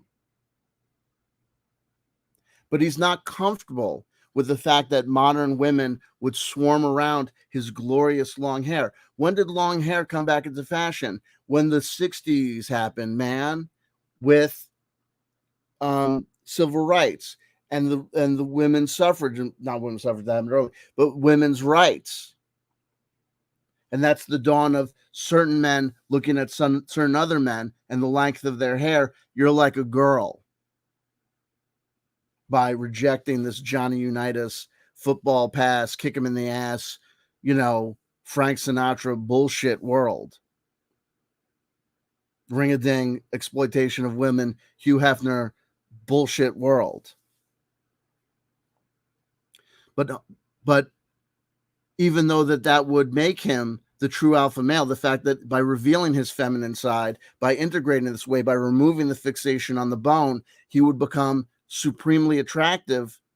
He's not able to accept that, even though that's presumably what the benefits of the status game are. You play the status game successfully as a man, you go high up, the girls see that you're high up on the status pole, You have the fancy car, that means you got money. That means the girl wants to be with you because you can provide, or whatever whatever the evolutionary biology bullshit is. And I don't know. I'm just a guy on the side here. He's not willing to let go of that fixation on the primal man, even though externally he so desires to be away from that, and it's not in his nature. That's why he keeps on failing at it. But when the thing that would make him the success and the true alpha male, he won't do, because that he's not comfortable with that. He's not comfortable with winning. He won't let go of the thing that's holding him back because he doesn't know how to be a winner. At least when he's under crusty, it's familiar. It's home. Dad was a monster. Here I am in this incredibly dysfunctional work environment with a man, a father figure, who again is a monster, but I'm comfortable there. I'll willfully go back. I'll strike out on my own, like Biff, but then I will come back.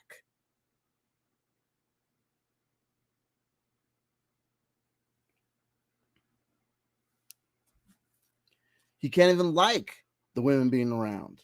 Feminization, but also a statement about what modern women actually want.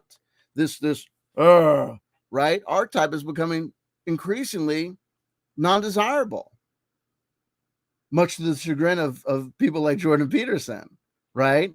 Or Steven Crowder. Alpha stereotype is becoming outmoded and outdated. Man is the sole provider in the household, right? That's not gaining traction. Like the ancient Israeli desert sky god, that is not long for this world, right? For going back to the bone, one of the qualities of the bone is, according to Sideshow Mel, he's able to feel meteorological conditions with it, including oncoming storms. So his bone, his male phallus, is able to sense changes in the weather, the ocean, the earth, right?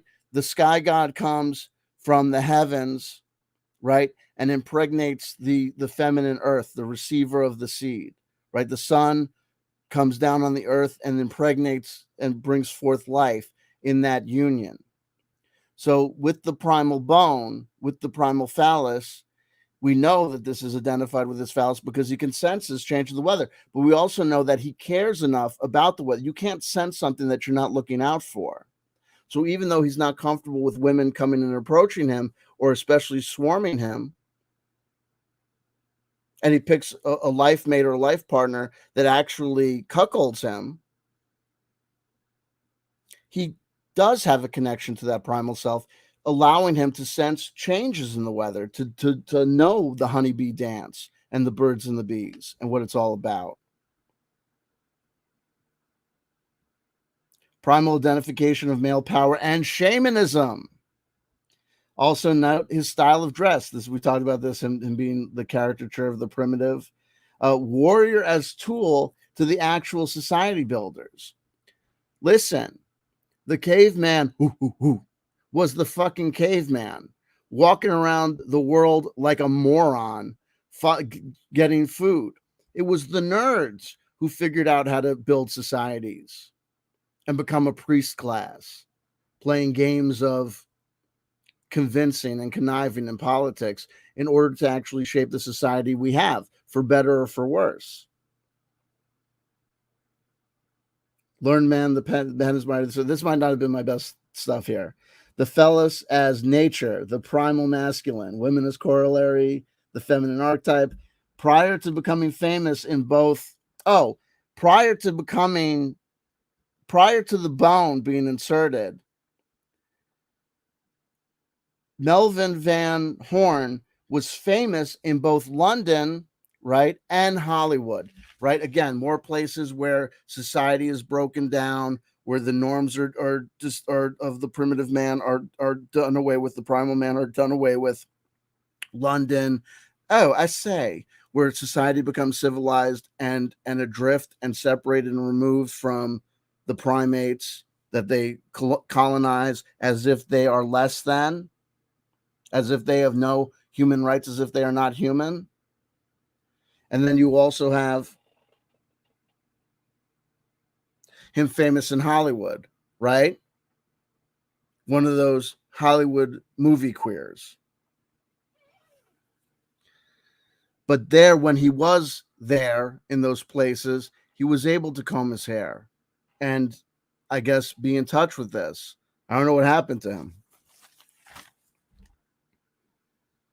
So he was a formerly feminized fop, now a power man, primal, but the sensitivity is still within him. He's playing a part that he's not suited for. He has a beautiful singing voice, yet he's confined to by this status that he himself accepts to communicate through his slide whistle.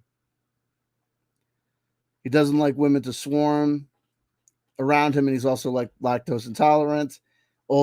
Age-old fight with acceptance of one's anima, feminine side. Also, the slide whistle, whacking the dome of the EPA with bone equals war with feminization of society. Folks.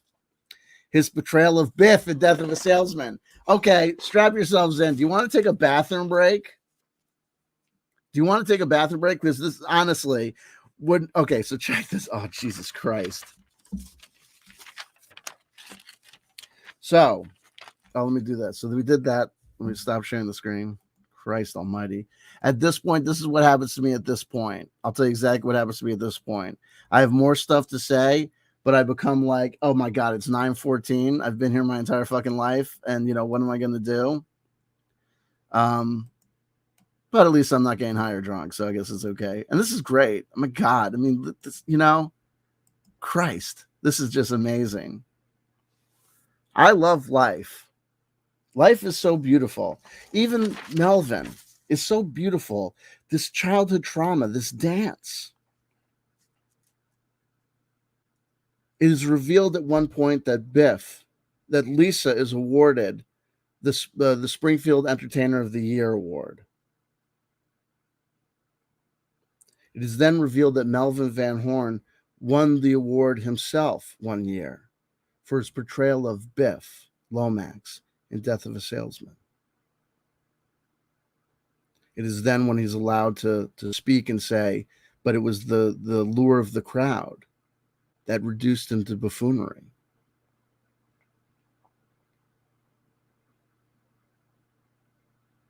Reading into it, I say this: Mel's childhood was entertainment for the masses. It's what fueled him in his youth, but what caused his downfall. When he gives this speech, he's almost warning Lisa. We also know that at one point he was almost married to Marge, meaning that intellectual Lisa that we ask, how the fuck did she come from Homer? Maybe properly in another world, a world where Mel was able to successfully, remember, his hair looks like Marge's hair, where he was able to integrate properly with the feminine, with the woman. He could have been Lisa's father, now come to warn her. Her father, her animus. Check this out.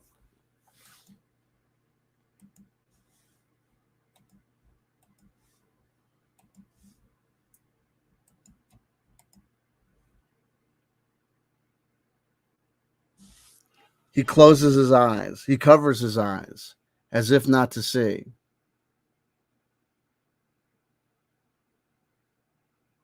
As she closes her eyes voluntarily to remember, he fell asleep and that's when the bone was removed, right? She closes her eyes, making herself inherently weaker in order to create space for him and to comfort and love him.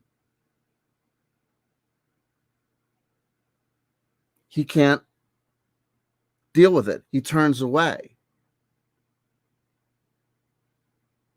Coming to her at first to warn her, all that is revealed is his own pain. He turns away as if to cover his eyes is to hide himself from vulnerability itself, a young girl who has won the exact same award that he has won.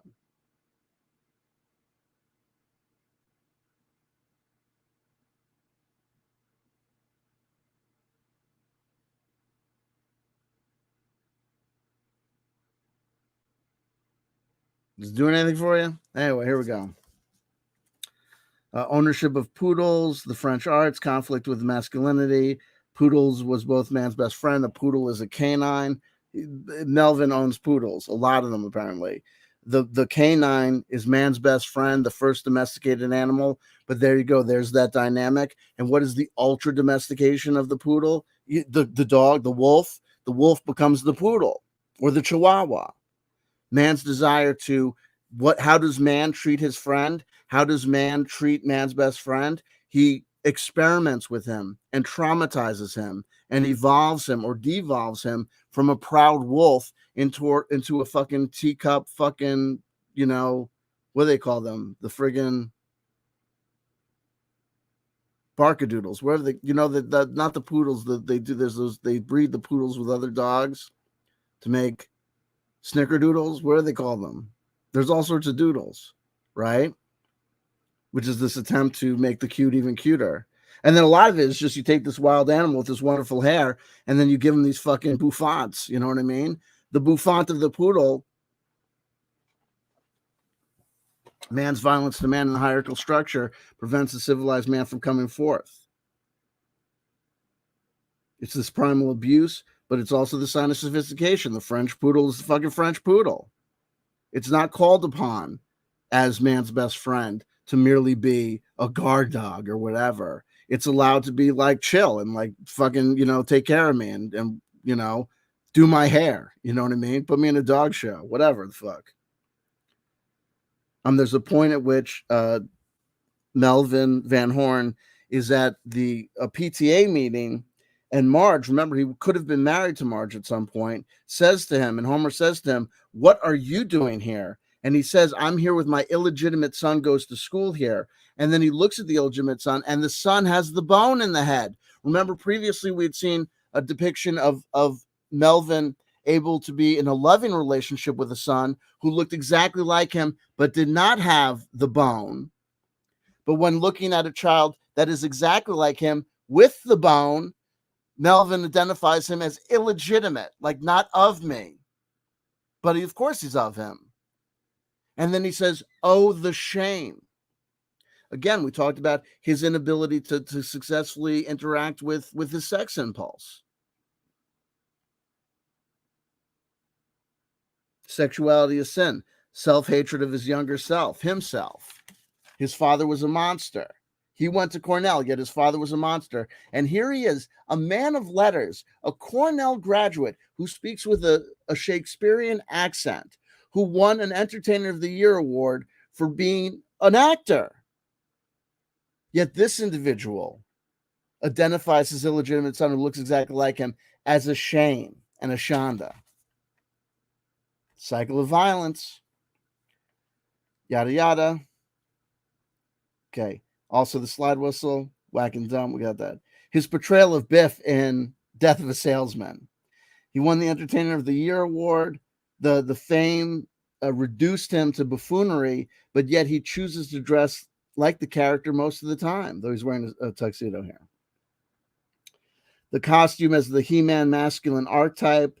Note, son seen looking identical. And then I put here Freud, like father, like son, in parentheses, a monster, question mark, yet still holding hands. Also, Krusty as father figure. The incest angle, we talked about that. Father was a monster, the dysfunctional relationship he has with Krusty, we talked about that. Now let's talk about Biff, the character he portrayed that won him the Entertainer of the Year award, but then led him to downfall and he won an accolade for this acting of Biff. And Biff is a complex character. And when we see Melvin and Biff and this whole archetype, this gets crazy. I think I'm using the word archetype wrong. But anyway, in that context, Biff, the word Biff, not the character, but the Biff as a word means to strike someone roughly or sharply with the fist. As an actor, this Cornell graduate portrayed an individual who was given the name Biff by his father. In Death of a Salesman, Biff is actually Biff's name. Happy is a nickname given to his younger brother. But Biff's name, Willie Lomax, actually named his son fucking Biff.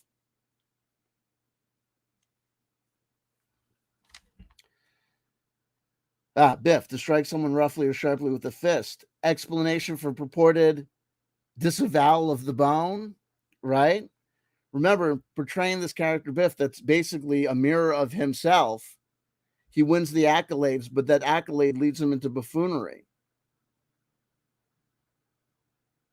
Explanation, okay, because it was linked to his downfall, but he's still a man's man. The conflict is internal. That's my comment, not on Biff, but on Melvin. Biff was a football star in high school. He's the eldest son, and he had lots of potential while he was in high school. But he failed math and had to repeat it in summer school, but he dropped out of summer school. Why? Because he went to Boston on a surprise visit to visit his father, Willie, who was on the road as a traveling salesman, and he found his father in bed with another woman. This destruction of the masculine father figure ideal caused Biff to sabotage himself. Once a football star playing that male game. Baseball is a modern game because it involves true teamwork, and it's like more like a corporation or a team. Whereas American football essentially is a medieval power structure, right? We got to get a ball from our end to them. So he's a football star in that sense, living up to his father's expectations of what it means to be a real man. But then he finds his father committing a sin of adultery. He recognizes this as a crime against his mother and then refuses to play the game. He understands now, it's been revealed to him that this is a bullshit game.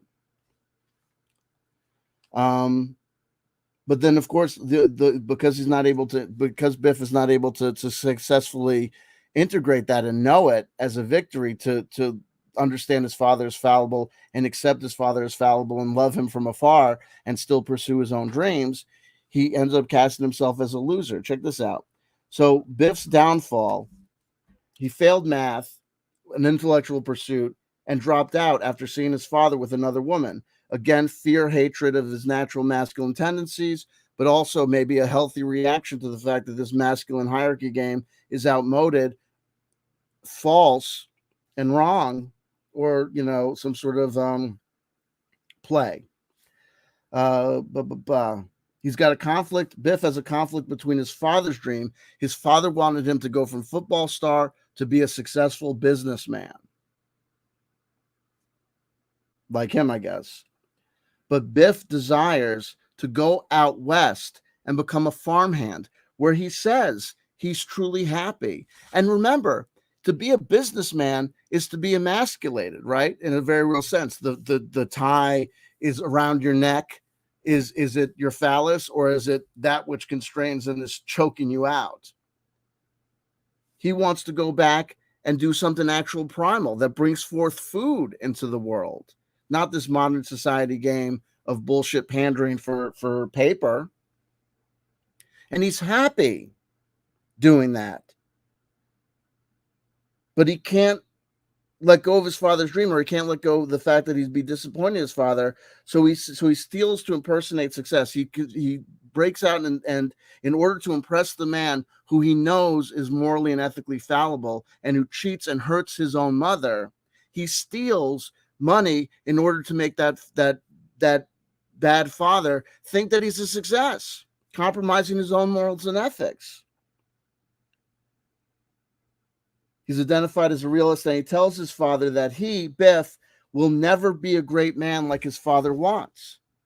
But of course, just like Melvin Van Horn, Biff is a great man. But his greatness isn't realized because he suffers under the yoke of a shitty dad. And a shitty dad, Willie Lomax, Oedipus, whatever the fuck. The shitty dad himself had a father. Right? Cycles of violence. Do unto you now what has been done unto me. When looking at family dysfunction, mental health professionals will often comment in the modern space. They will. talk to mental health professionals all the time, both as a family member and a client. You know what I mean? And a patient. They say it takes generation. They look at a dysfunctional family environment and they try to explain to people that it takes generations to get to those highly insane levels of dysfunction. Where am I? So just like Biff, Melvin is unable to see the fact that he is a great man because he may not be the great man of the masculine archetype. But of course, if he were to embrace and integrate and put the bone in the proper place, no pun intended, and embrace the gift of his sophistication, his feminine side, the fact that he's a man of letters, the fact that he's a moral and ethical person that can reflect on hurt that he has caused and try to reform, the great man sees himself as the weak man.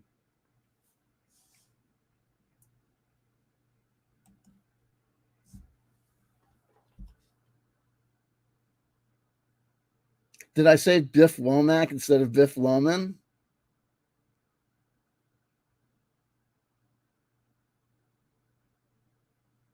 That's a Freudian slip.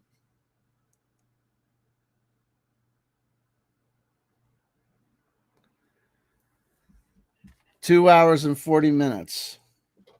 A meditation upon Sideshow Mel, a supposedly minor character on The Simpsons.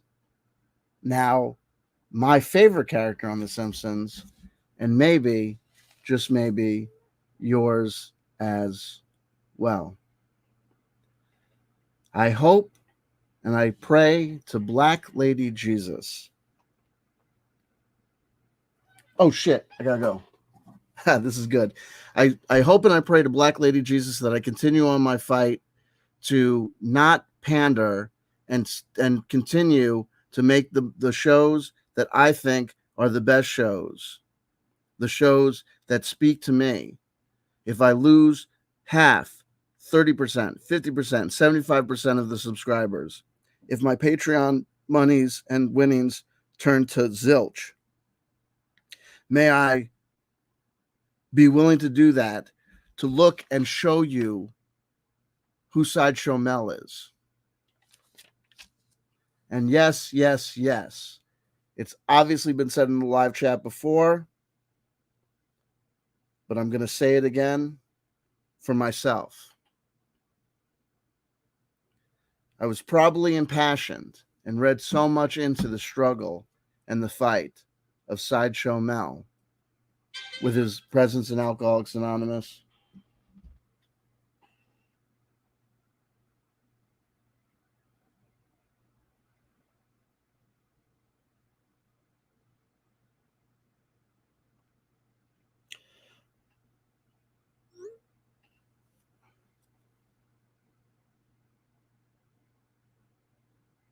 So I wrote down this part in the notes, and I got to it in the notes, and I didn't read it. There's a book in Alcoholics Anonymous called The Daily Reflections, 365 days. For each day, it's got a little thing. When I read it, sometimes I'm very conflicted with Alcoholics Anonymous and some of its terms and some of its culture, but I identify it as a good place for me to be. But when I reflect on these daily reflections and when I read them and I think to myself, I don't like this, what's on this page, I remind myself of something that I do like about it.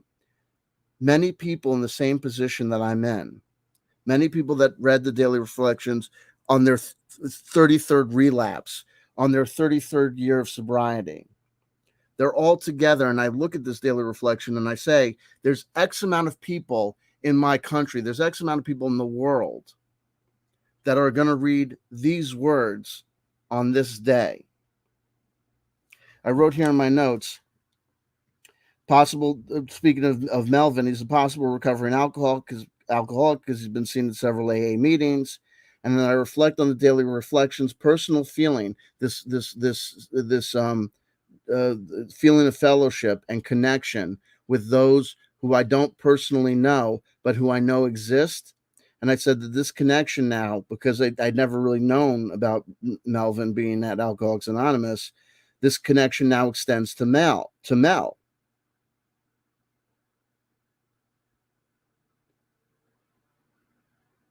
So yes, I know it's obviously been said in the live chat 10,000 million times throughout this episode, but I'll own it. My father was a fucking monster. My father was a real fucking piece of work. And it took generations to get to him. But Melvin is integrating. Okay? I'm figuring it out. I'm leaving my father's profession because it is not a profession for which I'm suited, and will soon be doing something else that'll probably pay less money, but it'll be more satisfying to me, because I would rather make less money at the gulp and blow than keep on playing a game for a human being. I love my father. He was a real monster, but he was also my dad, and he was foul, and he was human, and shit happened to him. Crazy shit. But we're not here to go into me. The trolls will go apoplectic and nuts and come in their pants. Melvin Van Horn, Sideshow Mel. 2 hours and 44 minutes spent on a great man. I tell you that 2 hours and 45 minutes spent on Melvin Van Horn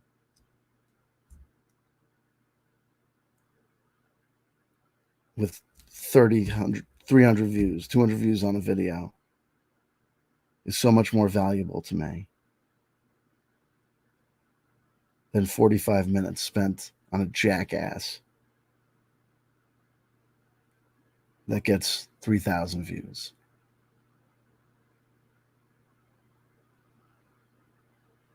For those about to rock, and for those who are still tuned in.